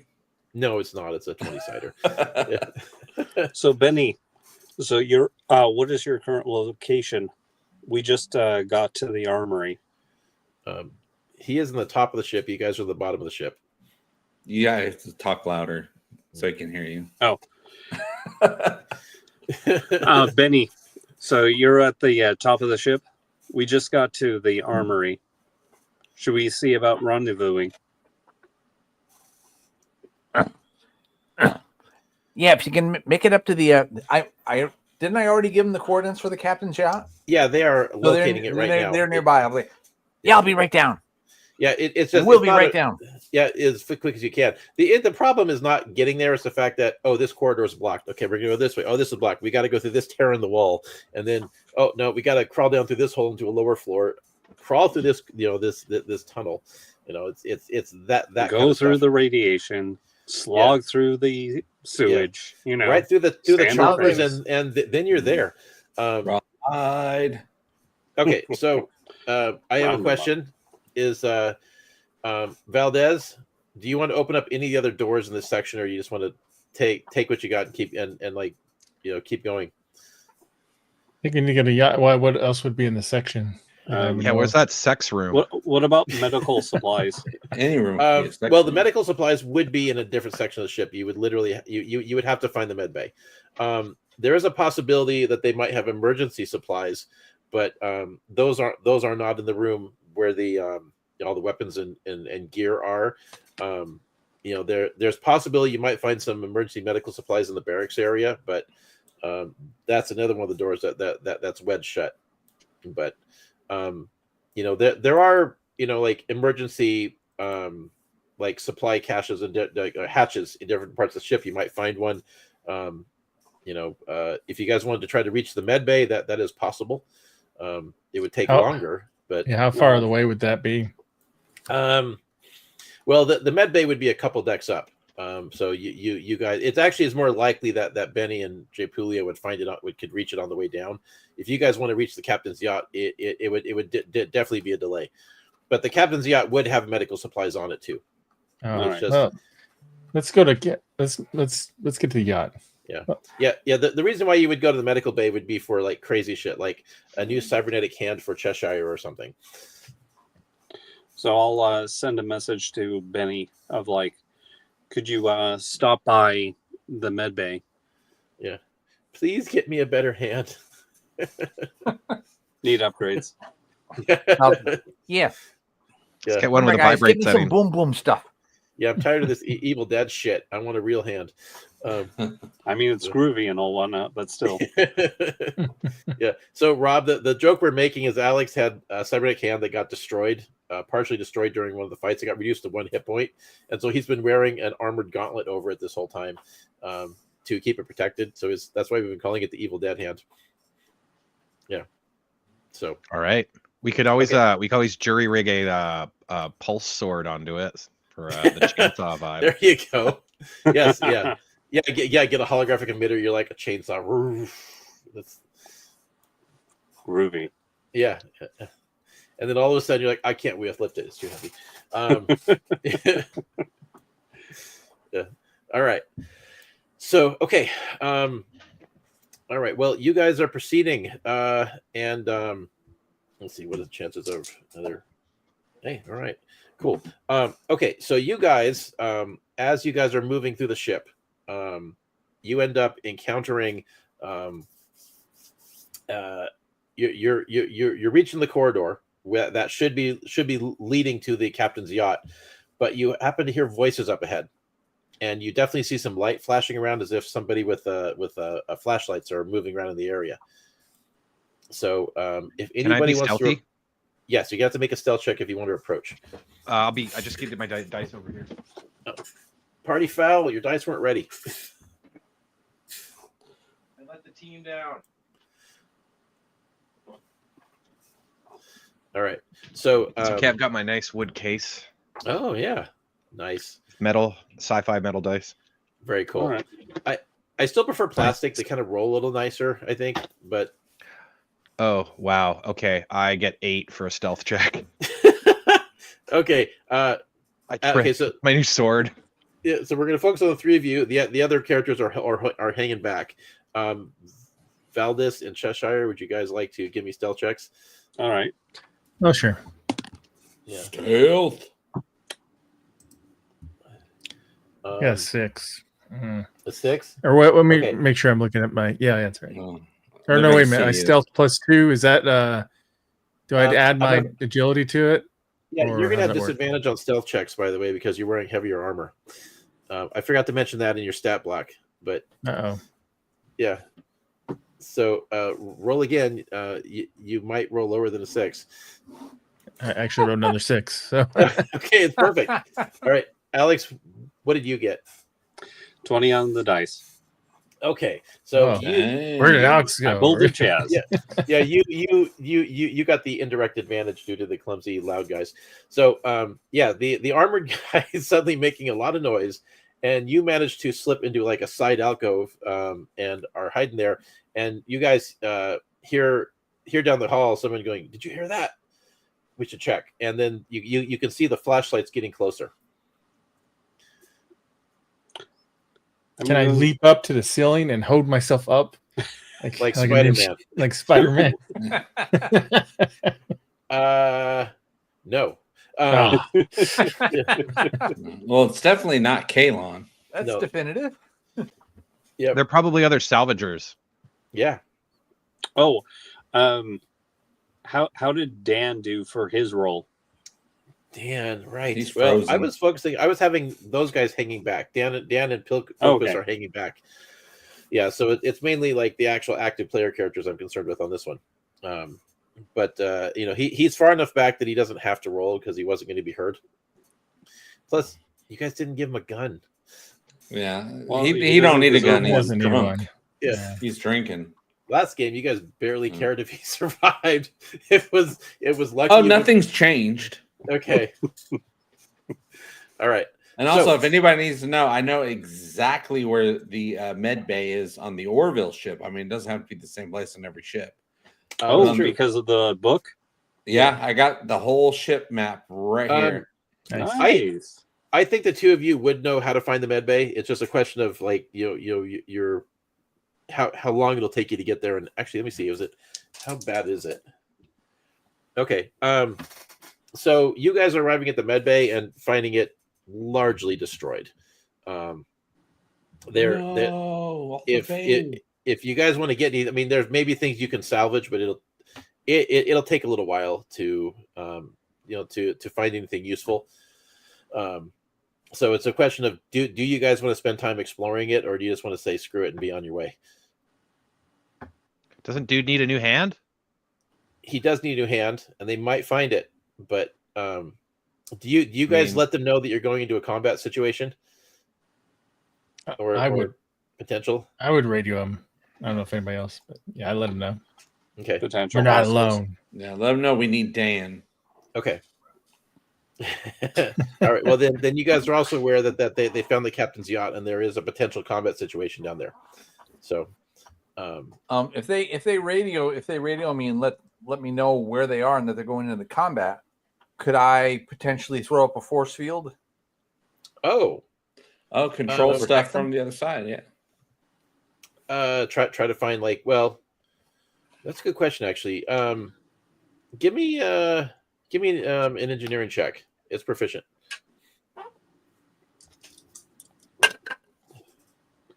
5.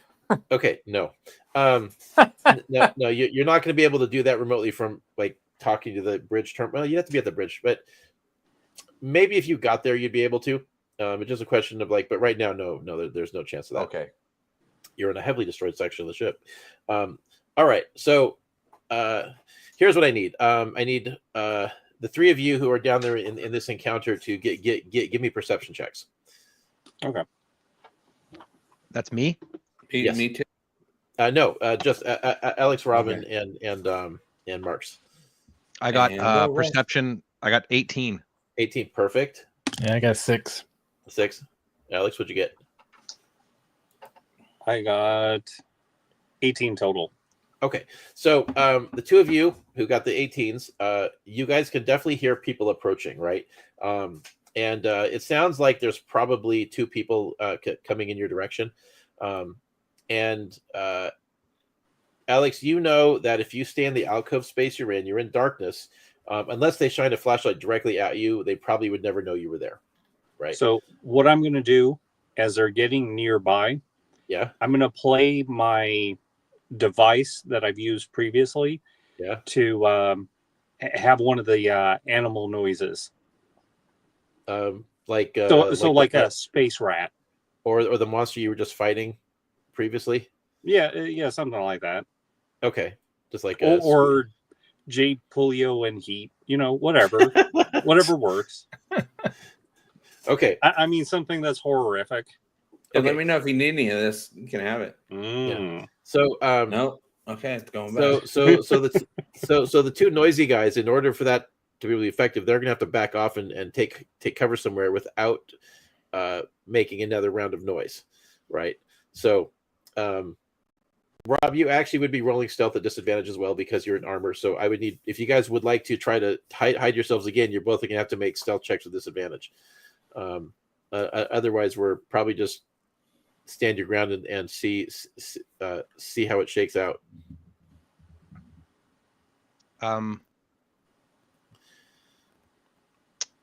It's okay. We can get one of my heavy grenades out. I'm not going to hide. I got a heavy grenade. In small spaces like this, that's a very, very firm negotiation tactic. So you're going to the Boba Fett, the Princess Leia School of Negotiation with the thermal detonator in hand. Right. I have a thermal detonator. Okay, Marks, you joining your comrade in arms and sure. Got my rifle ready. Okay. All right. So these flashlights get in your face, which you guys filter out with your visors, and these guys pull up, draw pistols when they see you guys, and then they, who are you? And then one of them says, "Oh shit," and clearly has just seen the grenades. I'm the guy with the grenade, the heavy pulse grenade. And he says, "This is our salvage site. we have claim here. Go find your own sector. So as soon as he says that, I'm going to see about playing that monster sound. Okay. And see if I can project it that it sounds like it's either right above them or behind them. Okay, Alex, I want you to give me a deceit check with a disadvantage, because that would be probably quite. I said disadvantage. I'm sorry, with advantage, because that would be a very terrifying thing to pull. Sounds good.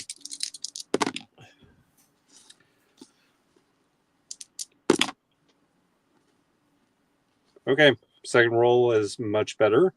What'd you get? So 26. 26. Okay. 20 on the dice. Yeah. Dang, today's your day. Hey. Wait, that was a natural 20? Yeah. Awesome. Okay, that's all I need. That's all I need is a natural 20. Okay. Neither of them rolled a natural 20, so immediately one of the guys is like, so is there a brown light alert going on? This guy wore the brown pants. No, no. So one of them immediately stops, turns, looks around. It's like, oh shit, one of those things on the ship, and like, screw this, I'm out of here. Yeah, and then they immediately retreat. Yeah, sometimes you have to roll a hard 26. Yes, and then they immediately retreat and head back to where they came from, but they're heading towards the captain's yacht, as opposed to some other direction. So how many are there? Do you guys want to advance? Yeah, how many are there? You saw 2, but that doesn't mean that there aren't more. Should we just stun these guys? I mean, are they night? Like, do they seem like hostile people? Because I mean, are we doing a murder hobo thing where we're gonna kill people who were actually invading their stuff legitimately, and they have? Well, okay, so these guys represented. They were not human. They were different species, but they're not native species. So there is a possibility they're part of that pirate salvage crew that you guys had previously dealt with, but they are not locals. So, and they didn't bat an eyelash at the two of you guys at all, or so. And Valdez, you're there, right? Yes. Valdez got claimed because Valdez. I got a one-liner for Valdez, and that could be right before he cocks his energy pistol. He cocks it, rifle, and then he goes, "I work here." Boom.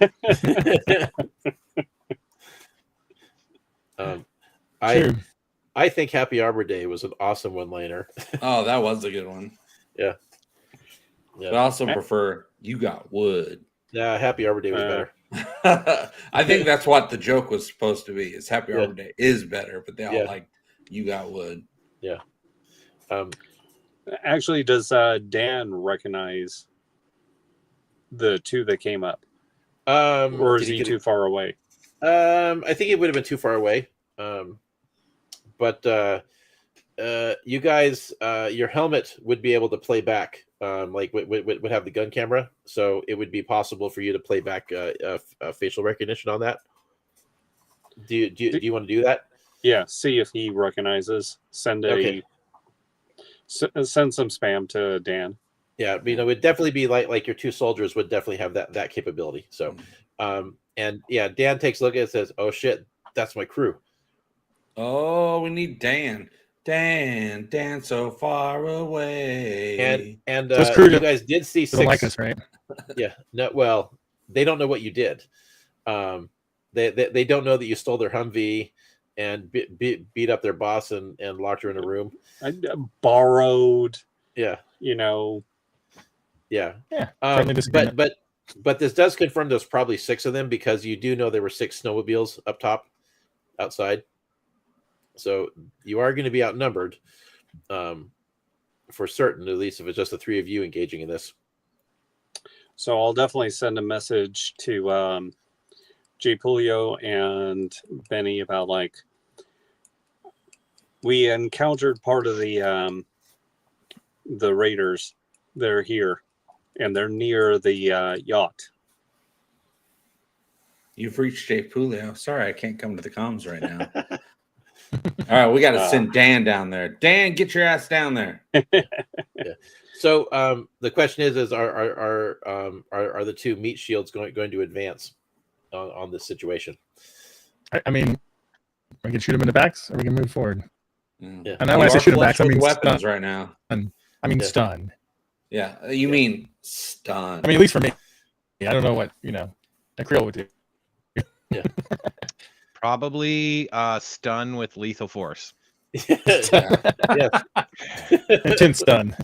Stun with extreme purchase. You will be stunned at how much violence I inflict on them.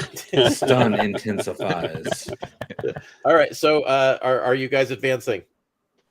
With stun. Let's do it. Okay. Let's do it. We got the weapons.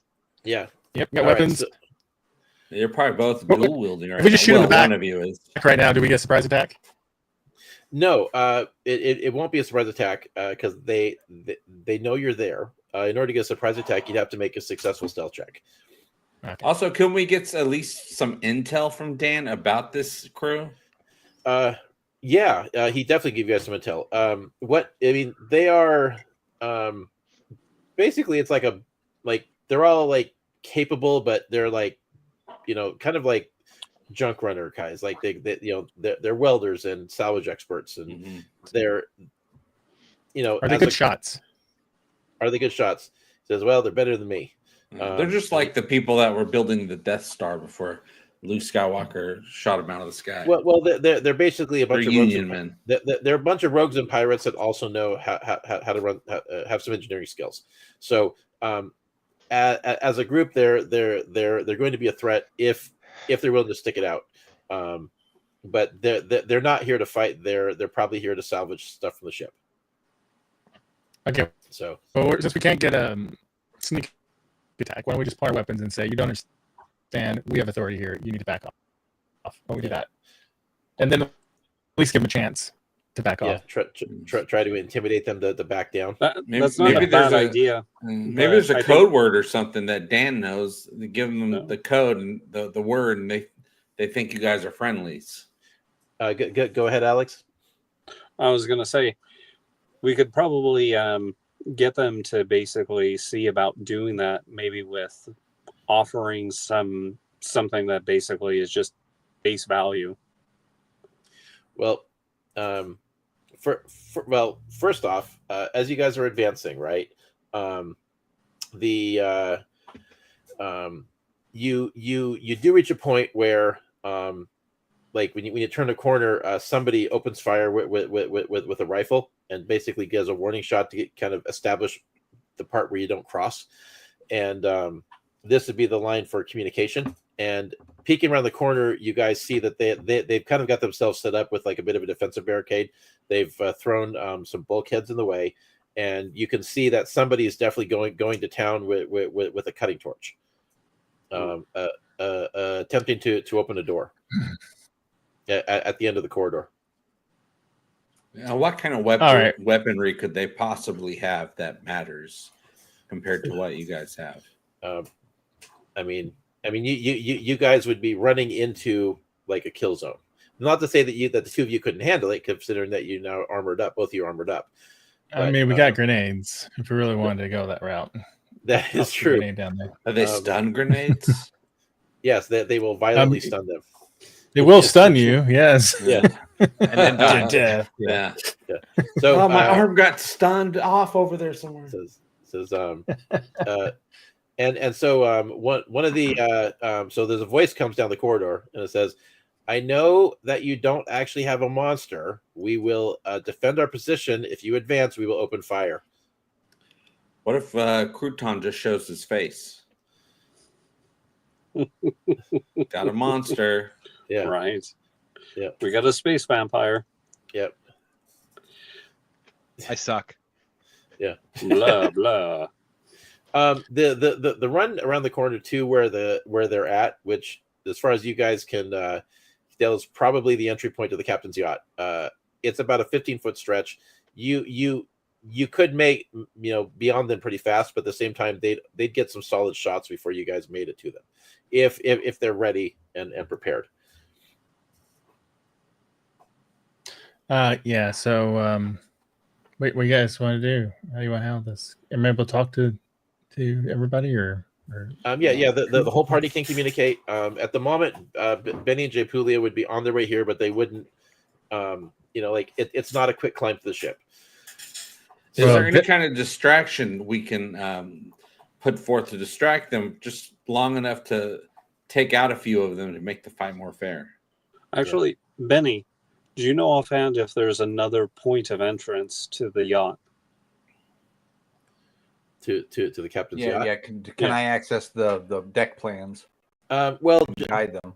Just from the data you already downloaded, there is only going to be one entry point. I mean, there might have been a couple others, but at the moment, the reality is the captain's yacht, as you're studying this display, the captain's yacht is in a location where you would have to slide the ship down to launch it anyways.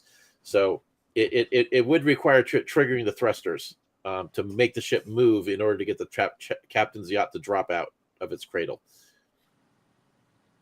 which would be a very dramatic display that would get a lot of attention. Yes, but if I could tell everybody else to hang on, yeah, that would certainly send these offenders tumbling. Yeah, doing a on screen. Could Benny get there through a vent? Benny could, but that would mean ditching Jay Puglia. Oh no! Yeah. I got my pheromones to keep me company. But given the fact you rolled a natural 20, I'd say that, and you did have some accessibility with that terminal on the bridge. I'd say you could probably trigger some thrusters with just the push of a button if you wanted to. You've brought that up multiple times. I think he really wants us to do that. Well, you're gonna have to. I know. I've just been trying to hold on to that as. Well, I wanted this to be more of a coordinated effort kind of thing. I don't know if it's a great idea. Just because the DM wants it. It is a fun proposal, but unfortunately, you are going to have to slide the ship. The ship's going to have to go forward about 100 feet in order to launch the captain's yacht. That won't necessarily send it down the mountain, but it is what you're going to have to do. And at that point, it's a question of fate. Is there a way that he can move the ship and release the captain's yacht and not jeopardize the town? Yes, it's just a question of whether or not the movement of the ship creates too much inertia. Yeah, so I'm gonna have to finesse this. Yes. Like you only get one tap, not three, just one tap.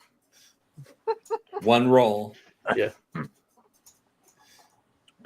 All right. Well, the bigger question now is, what are we going to do with the individuals that are in front while potentially Benny does that? I mean, we could see about trying to negotiate with them, but I'm pretty sure that they want to get into that yacht as much as we do. We just have to make it cost too much for them. Yes. So. Well, knowing that if you guys are playing with the ship, you could certainly make that part of your negotiation. And it is possible for you guys to back off and give them an exit route if you want to.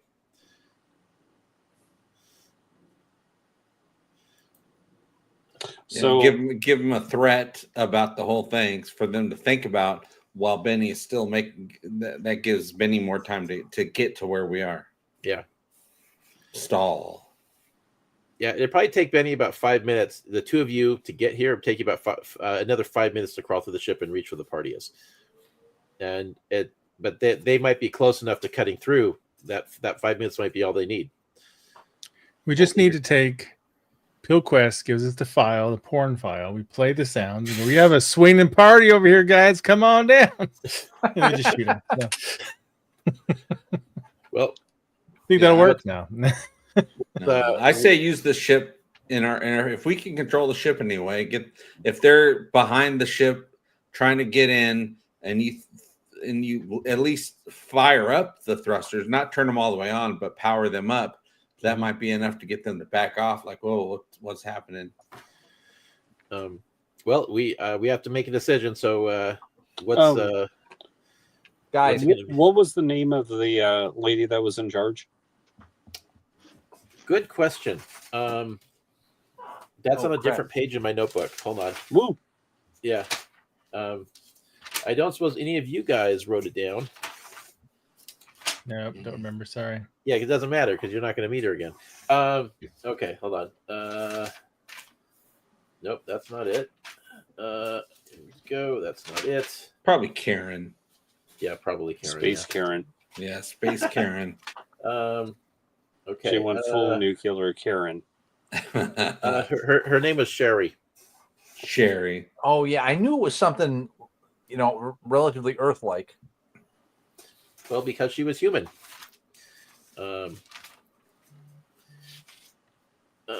Okay. She was human. Yeah, it was human. Yeah, we fixed that for her. All right. So you now have her name. It's Sherry. Go ahead. So I'll say, so for you and your crew that are engaged with Sherry, we have a bit of a negotiation with you. The guy says, "How do you know Sherry?" She's a lovely lass. She sent us here. Yeah. So during this, the biggest question is, do I hear like the torch still going on about like them like trying to cut through, or does it seem like it stops when I mention Sherry? It has not stopped. Okay. So, but if you have a threat to Alex, this would be the time, or a negotiation. So I'll say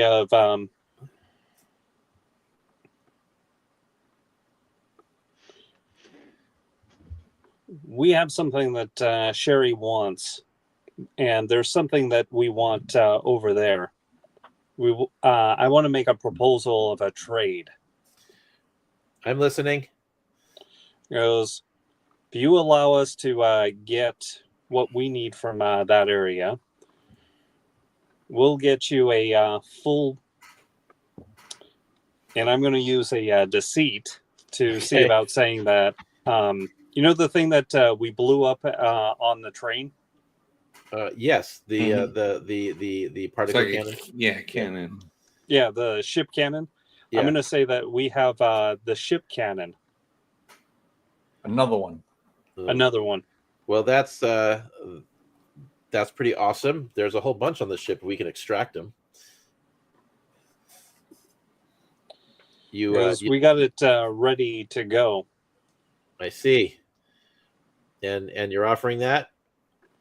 He goes, that is correct. Yes. I guess.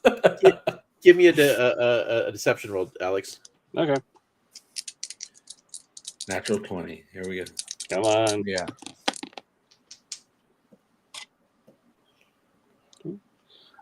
So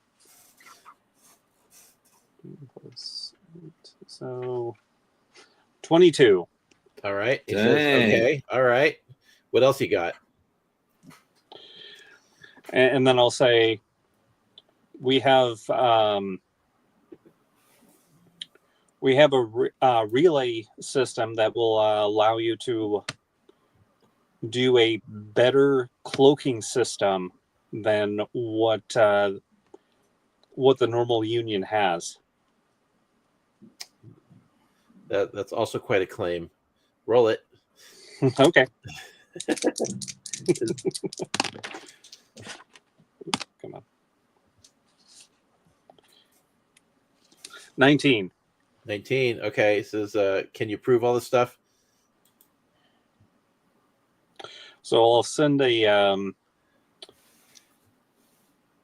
so on the pad, I'll send to Benny. Yeah. Can you show some schematics? Schematics? Can I send it? Yeah, I think he wants me to send him schematics of the stuff. I don't know that you'd have schematics for a cloaking device on your pad on your scanner immediately. No, but could I have access them on the ship? If you had known you needed it, yeah. Would the pad have Adobe Photoshop AI installed. Yes, he would have an AI assistant on board of some kind. Yes, there you go. Be reasonable. He says, because the guy says, "Look, you make some wild claims there, friend, and under different circumstances, I'd be very interested, but I suspect you're just trying to get us to stop what we're doing, so you can lay claim to this part of the ship." Unless you got something like that. Unless you got something far more convincing, I think that we're just going to stay right where we are.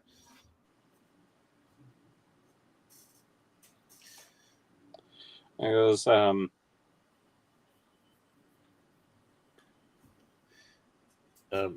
the location of the other part of the ship that crashed on down.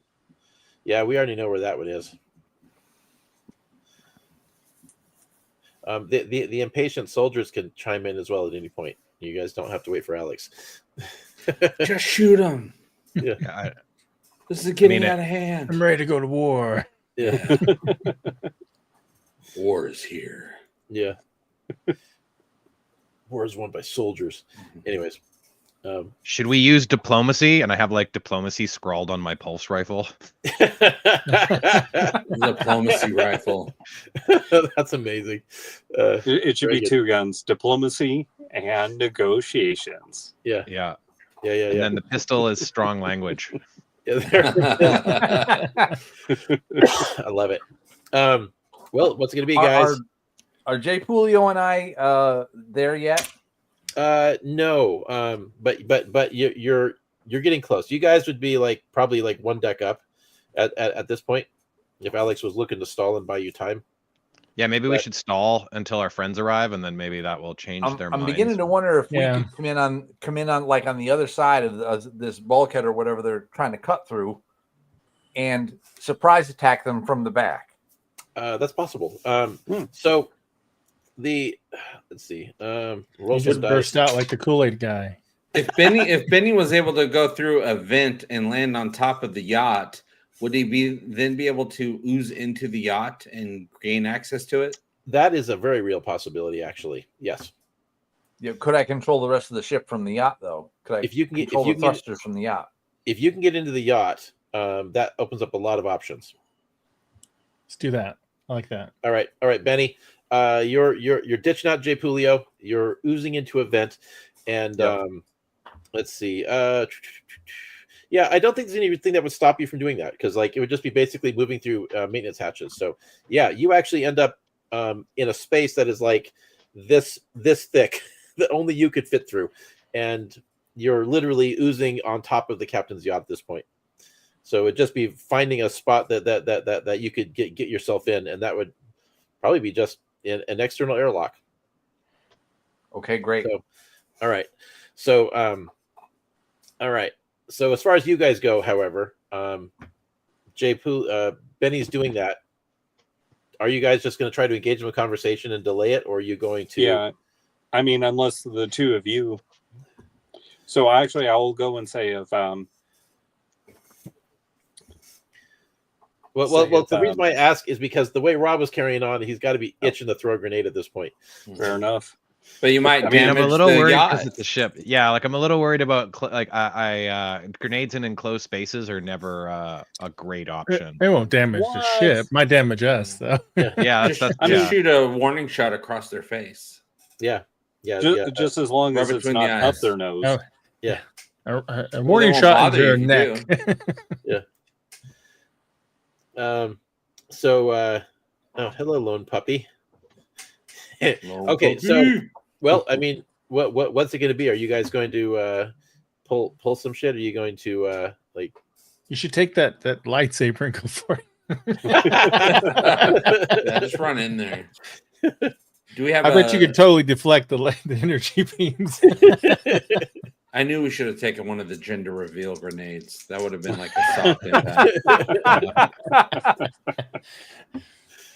Yes, it only detonates their clothing. Yeah. It's I mean, reverse cobalt grenade. Sorry, Alex, your character's Marks. Cheshire. Cheshire, right? Sorry, Yeah. oh, that got No deleted. worries. So I guess Kratos looks at Cheshire, who was trying to talk to them, and is like, "Is it go time?" It was almost. Yeah. No time. It's no time. Hopefully it's okay. Benny's gonna get on through. I have a helmet. Yeah, like I have a helmet on. Can I like private comms him so they can't hear me? Yeah. It's just like, can we ice these guys or what, man? Yeah. It's gonna be perfectly safe. You're gonna use the medium grenade. Yeah. Yeah. Yeah, the diet grenade. Yeah. Emphasis on die. Well, I don't know if you're familiar with Earth culture, but there used to be a thing called baseball. Do you think you can pitch one of those grenades right in so that they become chunky salsa? Yeah, let's find out. I throw a normal size grenade at them.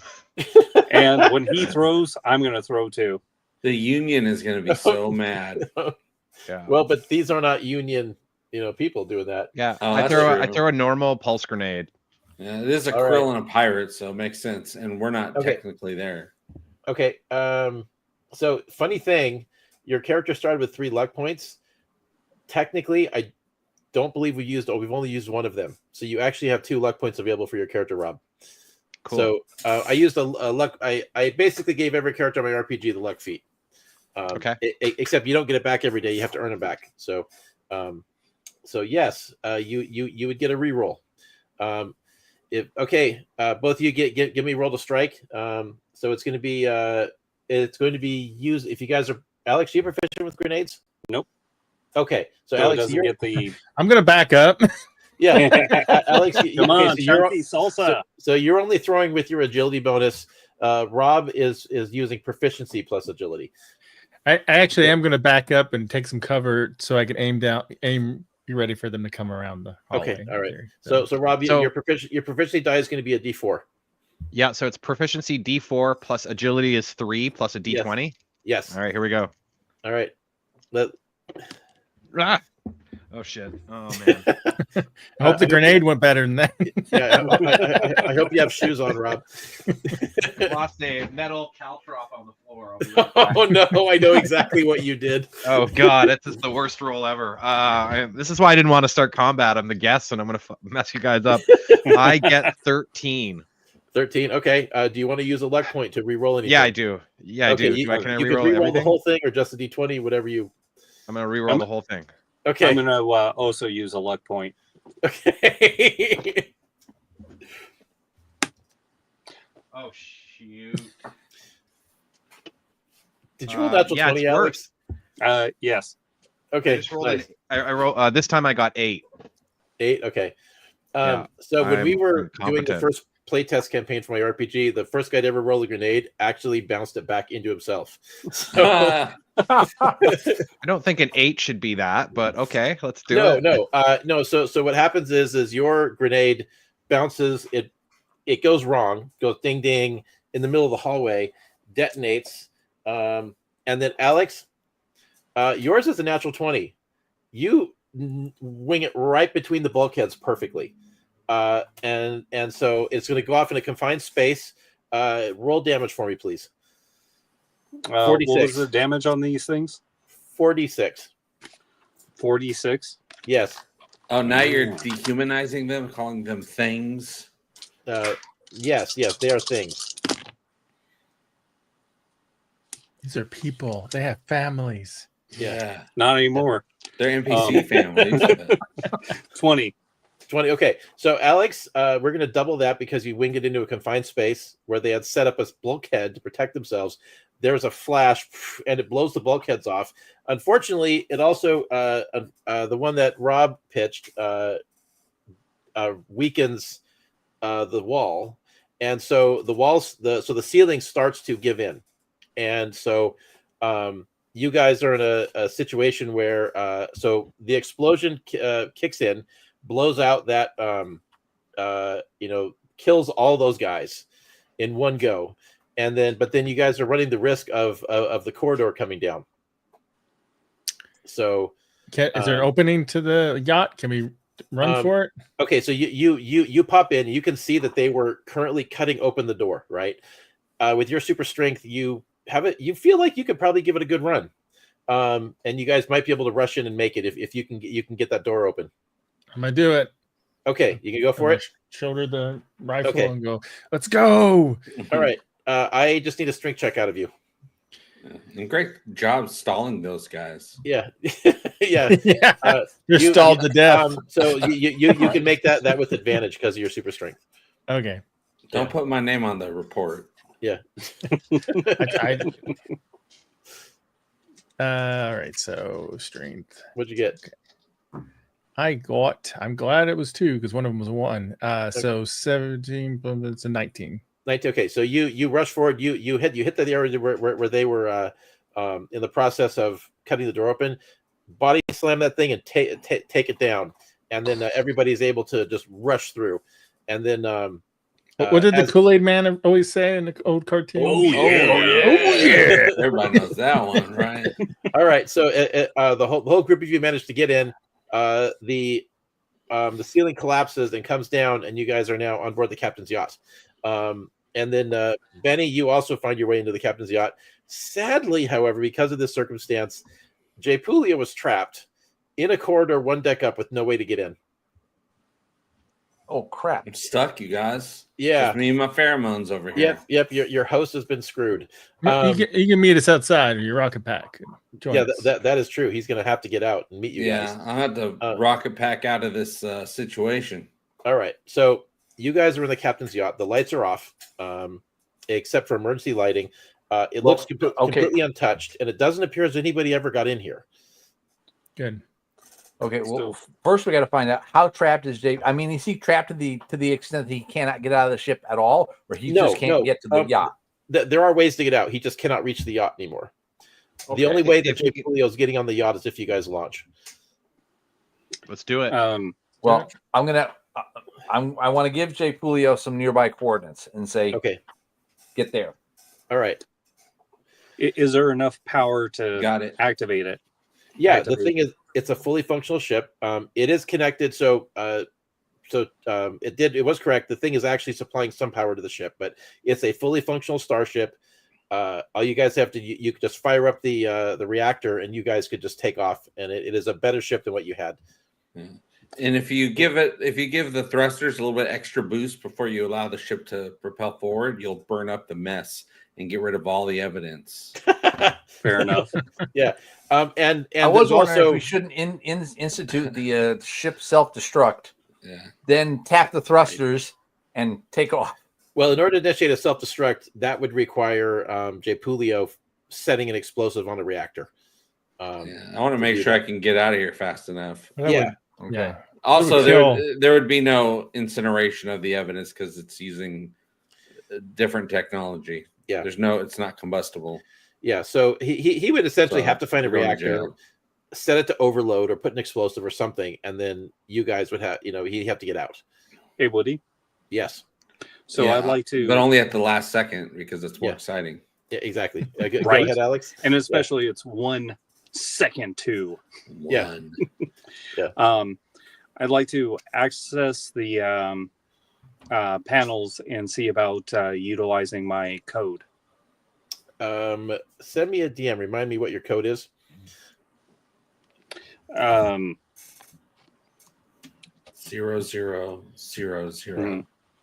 Destruct. 00. Yeah. If that doesn't work, try Right. 0000. Are you sending it to me on Facebook, Alex, or Instagram, or what? I'll do Instagram. Okay, thank you. Yeah, Alex doesn't have a secret backstory, everyone. There's nothing that he's keeping No, from of course not. Yeah. Yeah. You don't get to be suspicious. You just joined the group. What? Seems totally normal to me.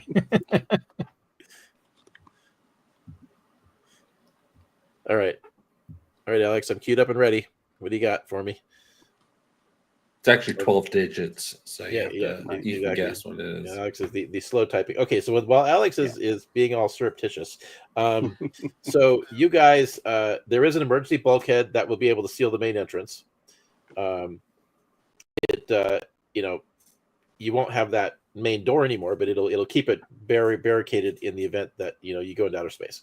So And there is an airlock door. You just won't have like the main landing ramp. Oh, here we go, Alex. Oh, no, it stopped. Okay. So the ship has plenty of room. Any of you could fly it successfully. You don't have to have the pilot skill to be able to pilot a ship because you guys have been in space. So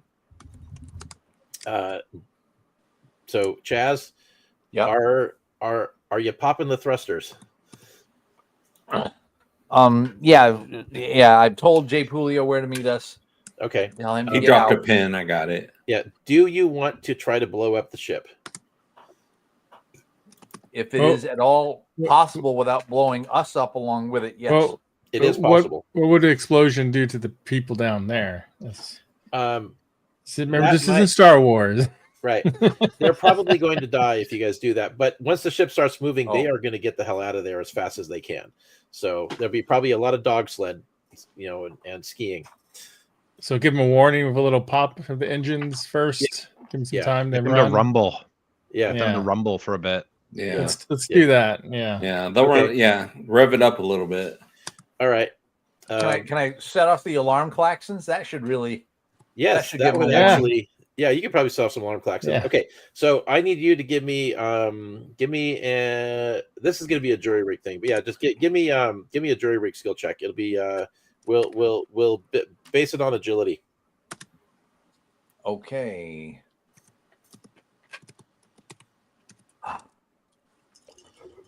Like you were going to town on the secret message. Here we go. Altogether 21. Altogether 21. Okay. Oh, right.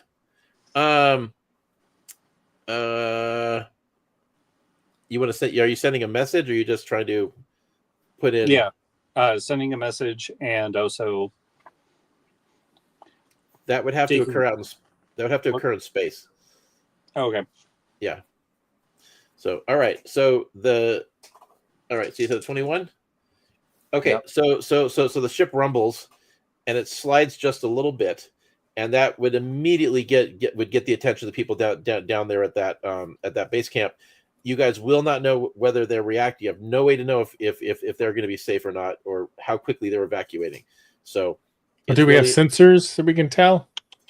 Not really. The only way you're going to know is if JP gets out there with his jetpack and actually gives you visual. My leg's stuck, you guys. Hold on. Yeah. So get us on. JP's kind of either he's either doing that or rigging the ship to blow up.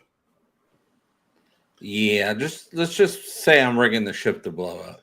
I'm doing something, not just laying here. All right, JP. So you are rushing through the ship, and you find one of the emergency reactors.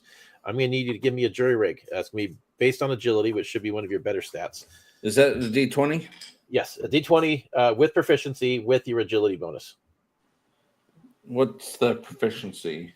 Proficiency is a D4. Okay. So I got it. I got you. Here we go.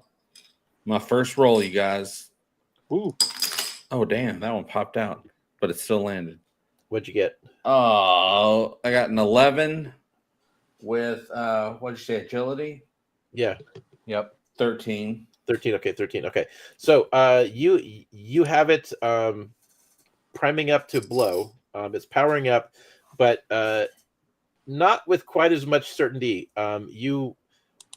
You could have 5 minutes, or you could have 3 minutes. You're not sure how much time you have till it detonates. So I just need 1 minute. I'm gonna light up this jetpack. Yeah. Okay. Shoot through the corridor. Junior Birdman, the hell out of here. That's exactly. Right. Yeah. So it's priming to detonate. You're not gonna be able to turn it off. All right, that's fine. I'm just gonna book it out of here. All right. So you guys are committed. So unless I get a reroll. Yeah. No. Did I use a reroll? If you have any luck points left, but I think you've used them all. So must have. I don't know, because you weren't documenting them well. No. But after this, you might earn one. So, anyways, so you guys get the message from Jay Pulio. You guys have less than 5 minutes. We need to go. So, we get the alarms going though, right? And we warn people with things. Yeah. Okay. Yep. And the sensors on board the captain's yacht are definitely detecting a dangerous power buildup. Yeah, let's get out of here. Who's driving? All right. So, Chaz, are you engaged in the thrusters? Yeah. Again, just a tap. Just a tap. Okay. Just enough to get us. Tap. All right. Yeah. Give me another skill check. Is proficient or none? Yes, proficient. You're an engineer. What'd you get? Sticks. Okay. You might have held down the button too strong. The ship is rumbling really hard, and it is sliding a little faster than you were hoping for. And is it pilotable at this moment? The captain's yacht? Yeah. Not quite, but it's when the light turns green, you'll be able to launch. Right now, okay. the light is still red. So yeah, so you guys. Since I'm proficient in piloting, I'm gonna sit there and get ready. Okay, good. So the ship is just shaking like crazy, and you guys can just feel it, and it's sliding forward, and I assume everybody's getting into a chair and putting on your seatbelts. Yep. Yeah. Space belts. Yeah, and I'm sure Kratos like, what is this? What's a seatbelt? we don't have those. Humans are gentle flowers. Yeah. And then so J. Pulio is seatbelts hauling won't work on Benny, but I'm going to ooze a couple pseudopods around behind the seat and hold on for dear life. Hold on for dear life. All right, so you guys. It'll be funny forward. if you get thrown against the wall and then you have to slap down like one of those slimy hands or slimy spiders. Yeah. Yeah. Okay. So you guys. We'll J. Pulio, you just rocket out of that ship into open air. I'm out. Yeah. Boom, bitch. And then as you're flying overhead, you definitely see the people from the from the base camp. They are getting out of there as fast as they can. Run faster. Yeah, I'm using a jetpack, but you guys don't have jetpacks, so you probably need to run faster. And then the thing is just hanging over the cliff, and the pieces of the cliff are collapsing down and coming down to crushing tents. And suddenly, Alex, you have a green light. All right. Give me a pilot check.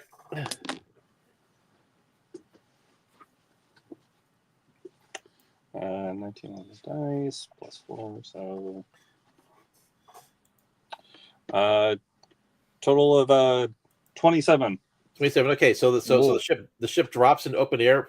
You engage the engines and you fly off and pull free. And then as you do that, the ship goes forward and then comes down onto the just annihilating that valley area, slides down the mountain, and you guys are thinking, oh cool, they're probably going to be okay. And kaboom, the top section of the ship just blows up, scattering debris everywhere, causing avalanches and sections of the mountain to start coming down. And I'm afraid there's no way to know who would have made it out on that. The scope of the devastation is probably way more than any of those salvagers could possibly have escaped. I wonder what Commander Data optimistically before that happened. Yeah. Right. And then you guys are now flying. Fortunately, that explosion, two scenarios. One, it got a lot of attention. Two, they're not looking at you. This would be a good time to engage the cloak. Yeah. Yes. So make sure that contact J. Pulio and say come on aboard so that we can cloak. So the ship comes down into position. There's an airlock open. You can easily fly in, JP.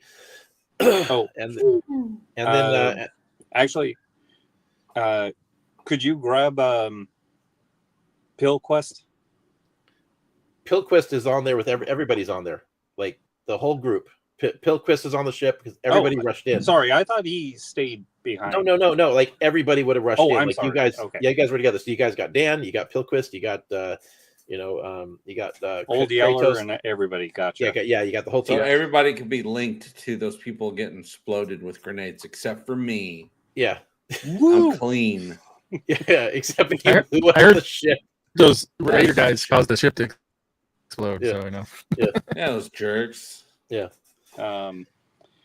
So hit the cloaking and then go upper atmosphere.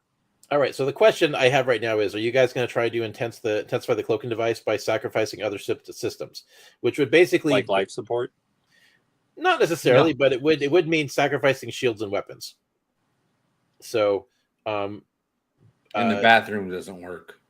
Yes, in the bathroom that doesn't work, right?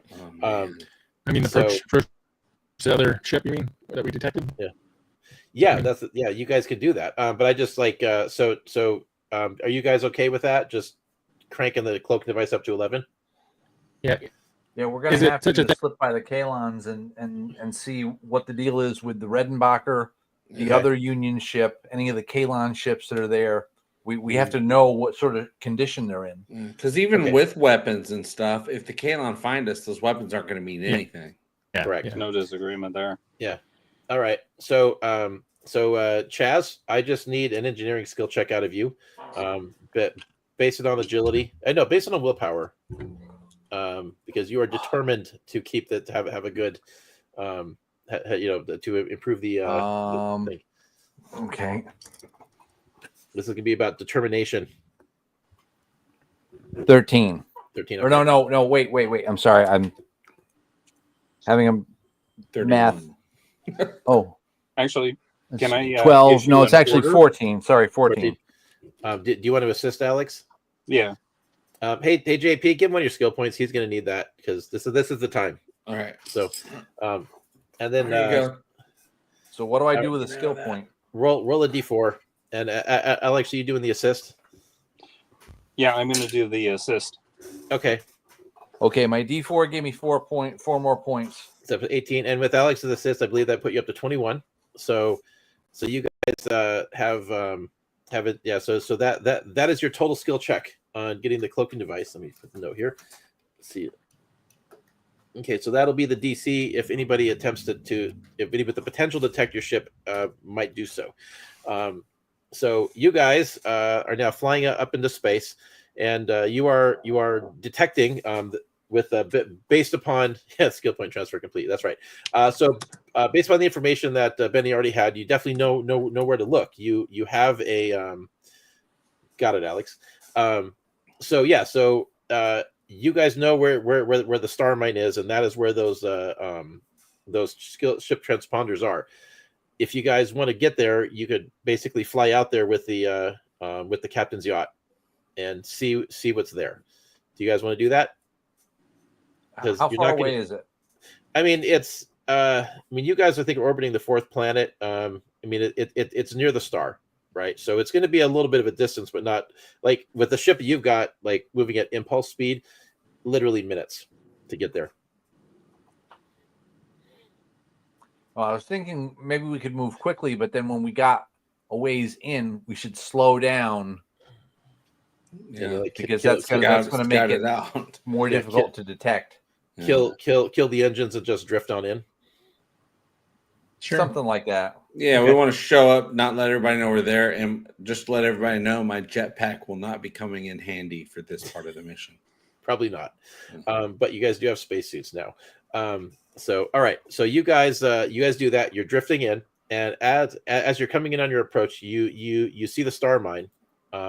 That whole space station that was sucking material from the star is still working, but around it, at docking points, you guys see the spaceships that were detected, and they're all parked there, and you can definitely see as you zoom in with your super spy tech, there are Kalon busy working on those ships, repairing them.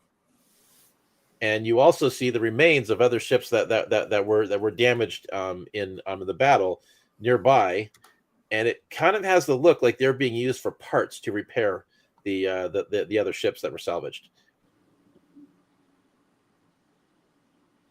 And we got to find out what Crouton knows about all this. Because damn it, Crouton, what do you know? Well, he knows the same thing that you guys know. Like you guys are looking at 3 Krill ships, 2 Union ships. They are currently under the process of being repaired by the Kalon. And I thought you said the Krill were repairing them. No, I said No. the Kalon. Oh, I'm sorry. No, I'm sorry. I thought. Yeah. My bad. I thought you said the Krill were repairing them. Perfectly fine. And there's wreckage all over the place that they've salvaged and brought into this area that are being used for parts. And that it sounds like put the space brakes on and do a illegal U-turn in space and go back. Yeah. Well, that possibly, but that is going to be our zinger at the end of the episode. The discovery that the Kalon are currently repairing in spaceships. Yes.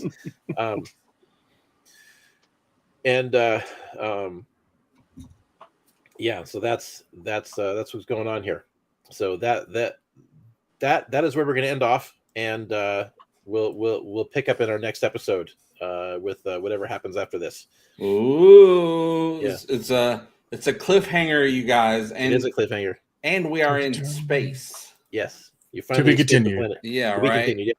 So, hey, I want to promote what Rob's doing, by the way, because when we first met Rob, he was the director of Standard Action, a truly excellent web series, and Rob also did a recent couple short films called the Power of the Wingman. Oh yeah, and there's a funny story with that. So I made this project. It's a fantasy short film, The Power of the Wingman, and then the sequel, Curse of the Cleric. But the joke is, or the ironic part is, one of my good buddies was the actor in it, and he was the rogue. He had black leather armor, and I was showing it to a friend of mine's roommate, and the roommate's like, "Hey, who's the hot guy in the black armor?" And I was like, "He's single. That's who he is." And and he was actually the guy that they now live together. And I was on Monday, I'm going to lurk down near the waterfront because he's popping the question. Wow. So the short film, The Power of the Wingman, was his wingman.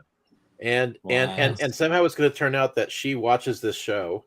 And yes, I'll ruin everything. Yeah. Yeah. But I'll throw it in chat so you guys can. It's pretty funny. It's juvenile. But I mean, did we get the link in the description? Because I there is whatever link you sent me for Rob is in the description of this video. Everyone's links are in the description of this video. Nice. Just go down there, poke around, see what you find, click on some things. Yeah, I sent so I sent JP your Phase Fire one, and then by the way, Rob, you may find this fun or not, I don't know, but like during that time period we weren't really in regular contact. While I was creating my comic series, I was actually putting on your beer advent calendar video and listening to the conversations while repairing my equipment at work. So amazing. Yeah, you were getting views. Yeah. We actually I restarted that podcast, Between Two Pints, last month, and we got 6 episodes and much better mics and cameras now. Nice. Yeah. There was a point where again, I don't drink beer, but they got a hold of a beer advent calendar and we're doing a beer every day. Oh my goodness! Wow. I had a beer earlier today with lunch. It was not the beer that I wanted, but it was the beer that they had. Yeah. It was all right. Beer. Yeah. So thanks for having me out, guys. Yeah. Well, thanks for stopping by. Awesome. It's always is this the first time we've had a Kratos? Or yes, it is. Well, I sucked. You did not suck. It was awesome. Yeah. Well, usually Kratos is just hanging in the back somewhere, and every once in a while we refer to him. But now we actually had a Kratos. Yes. This salad had a crouton in it. Well, the whole point to having these extra characters in the background is so we have somebody for the guest to take over. So, and you actually did far better than Kratos usually does. I tend to roll badly, and he misses a lot. And you, I mean, you missed with the grenade, but you were great, and it forced the story forward, created nice dramatic tension. So I didn't get anybody killed. No, you didn't get anybody killed. No. Yeah. Well, none of the active players. Yeah. NPCs. I think you might be the campaign's first murderer. Yeah, no, yeah. So congrats. So far, everyone's been getting stunned. Yeah. Or taken out in other fun ways. But this time's appropriate for Krill. Yeah. Let's just blow them up. I tried, Well, we never blow up people, so it takes forever, but that was a lot quicker. Yeah. It is. It's No, just blow them all up. Yeah. We all got grenades. Yep, all got grenades, yeah. And then I wasn't there, so my hands are clean. Yeah, except for the one that you actually probably were guilty of more death than any of them because you. That's sci-fi death. That's different.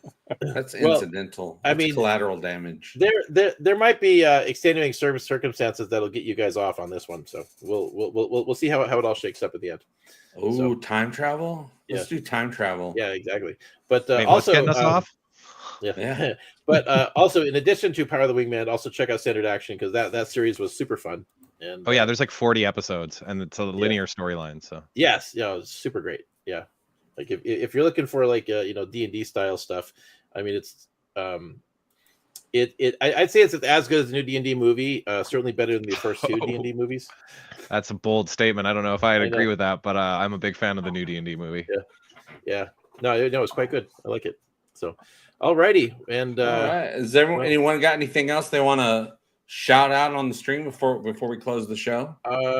Buy my book. But I can mention book. Yeah, I can mention. Actually, I've gotten some sales off of this, so that's cool. Not piles of them, but people have actually been picking it up. So I'm great. Thank you very much. Thank you very much, Watch Team. Yeah, we're the board team, the play team, and we also have the watch team, which is right in the chat there. All right, Mark, did you have something? Yeah, we have a YouTube channel called Cabot Crossing. CHAZ does editing on our actual plays, genre play, and it's one of the players too. And we also have a new show where we talk about Game Master tips. Yes. Headed up with Woody there. And so it's Woody, me, and Greg. Greg was in the chat room earlier. Yeah. But Cabot Crossing, we're book publishing company primarily, but also we have a YouTube channel where we have lots of tabletop role-playing game stuff. So, all right. Alex, Chaz, anything? Just keeping it cool. Well, like Mark said, I'm editing his videos. Yeah, you're part of that. Playing in 50% of his games. So, Alex, what are you doing? What are you doing? Besides working with Woody and his insanity, also been working with his wife on her insanity. We have a zine that we made together, the Sad Hot Dog Man and its shenanigans. The problem is you can't buy it yet online, unfortunately. But that's what makes him sad, because otherwise, why would a hot dog man be sad? He's got Alex and I will. There's a next weekend. There's a show we'll be at, the last show we have of the year, called the Geek Craft Expo. So if you're in Seattle, for any reason, come say hello, and we will have copies of the Sad Hot Dog Man, I believe. Alex will be there for one day. He's sadly, his retail monkey life is keeping him from being there the whole weekend. But and all the joys. I mean, but overtime is great, but sometimes somebody's got to get out there and screw off. So the only other thing I want to mention is so as far as our deal with JP, we have 2 episodes left. The one that was going to be in October is being pushed to January, so we'll see where the campaign wraps up, and I guess would like to see if people would like to keep us doing this. So in any feedback from the fans, let us know how crushed they will be if we bring this to an end, and if they're gonna freak out and engage in random terrorism as in retaliation. But don't do that. Don't do that part. You can be sad or happy, but don't do that. I want to know how badly people want to keep this thing going. So we'll make our decision. Absolutely. Well, we knew Barry was going to say yes. He's practically the loudest voice in the chat. So he's like me. We'll just do a stream just for him. But that concludes this episode of the Orville RPG tabletop adventure. What are we calling it? The Orville Tales from the Union. Tales from the Union. Yes, that's got a nice ring to it. And you guys know me, I'm JP. We're just going to keep talking about the Orville. I'm also getting used to my new job, which I'm enjoying very much, being a working man. I enjoy the work. And then I'm also building EGOTASTIC FUNTIME, which I've been throwing out some experiments here or there as I finely tune what EGOTASTIC FUNTIME channel is evolving to be, which I'm also having a great time with that. But that's a whole other channel, a whole other universe. right here is Talking the Orville time. And we're all excited for season 4 to start pre-production in just a few months. We don't know the exact date yet. We just know that it is, in fact, coming soon. But I want to thank everybody for showing up today. Thanks for supporting the game. Thanks for supporting the Orville universe. And thanks for supporting this channel. And I want every single one of you to remember, and you too, all of you guys here as well, that we all do better when we all do better together. And I have a button to push before I end this stream. Let me do that really quick because I forgot that I had to do that. And then I just remembered right now, and here it is. All right. Love you. Bye-bye.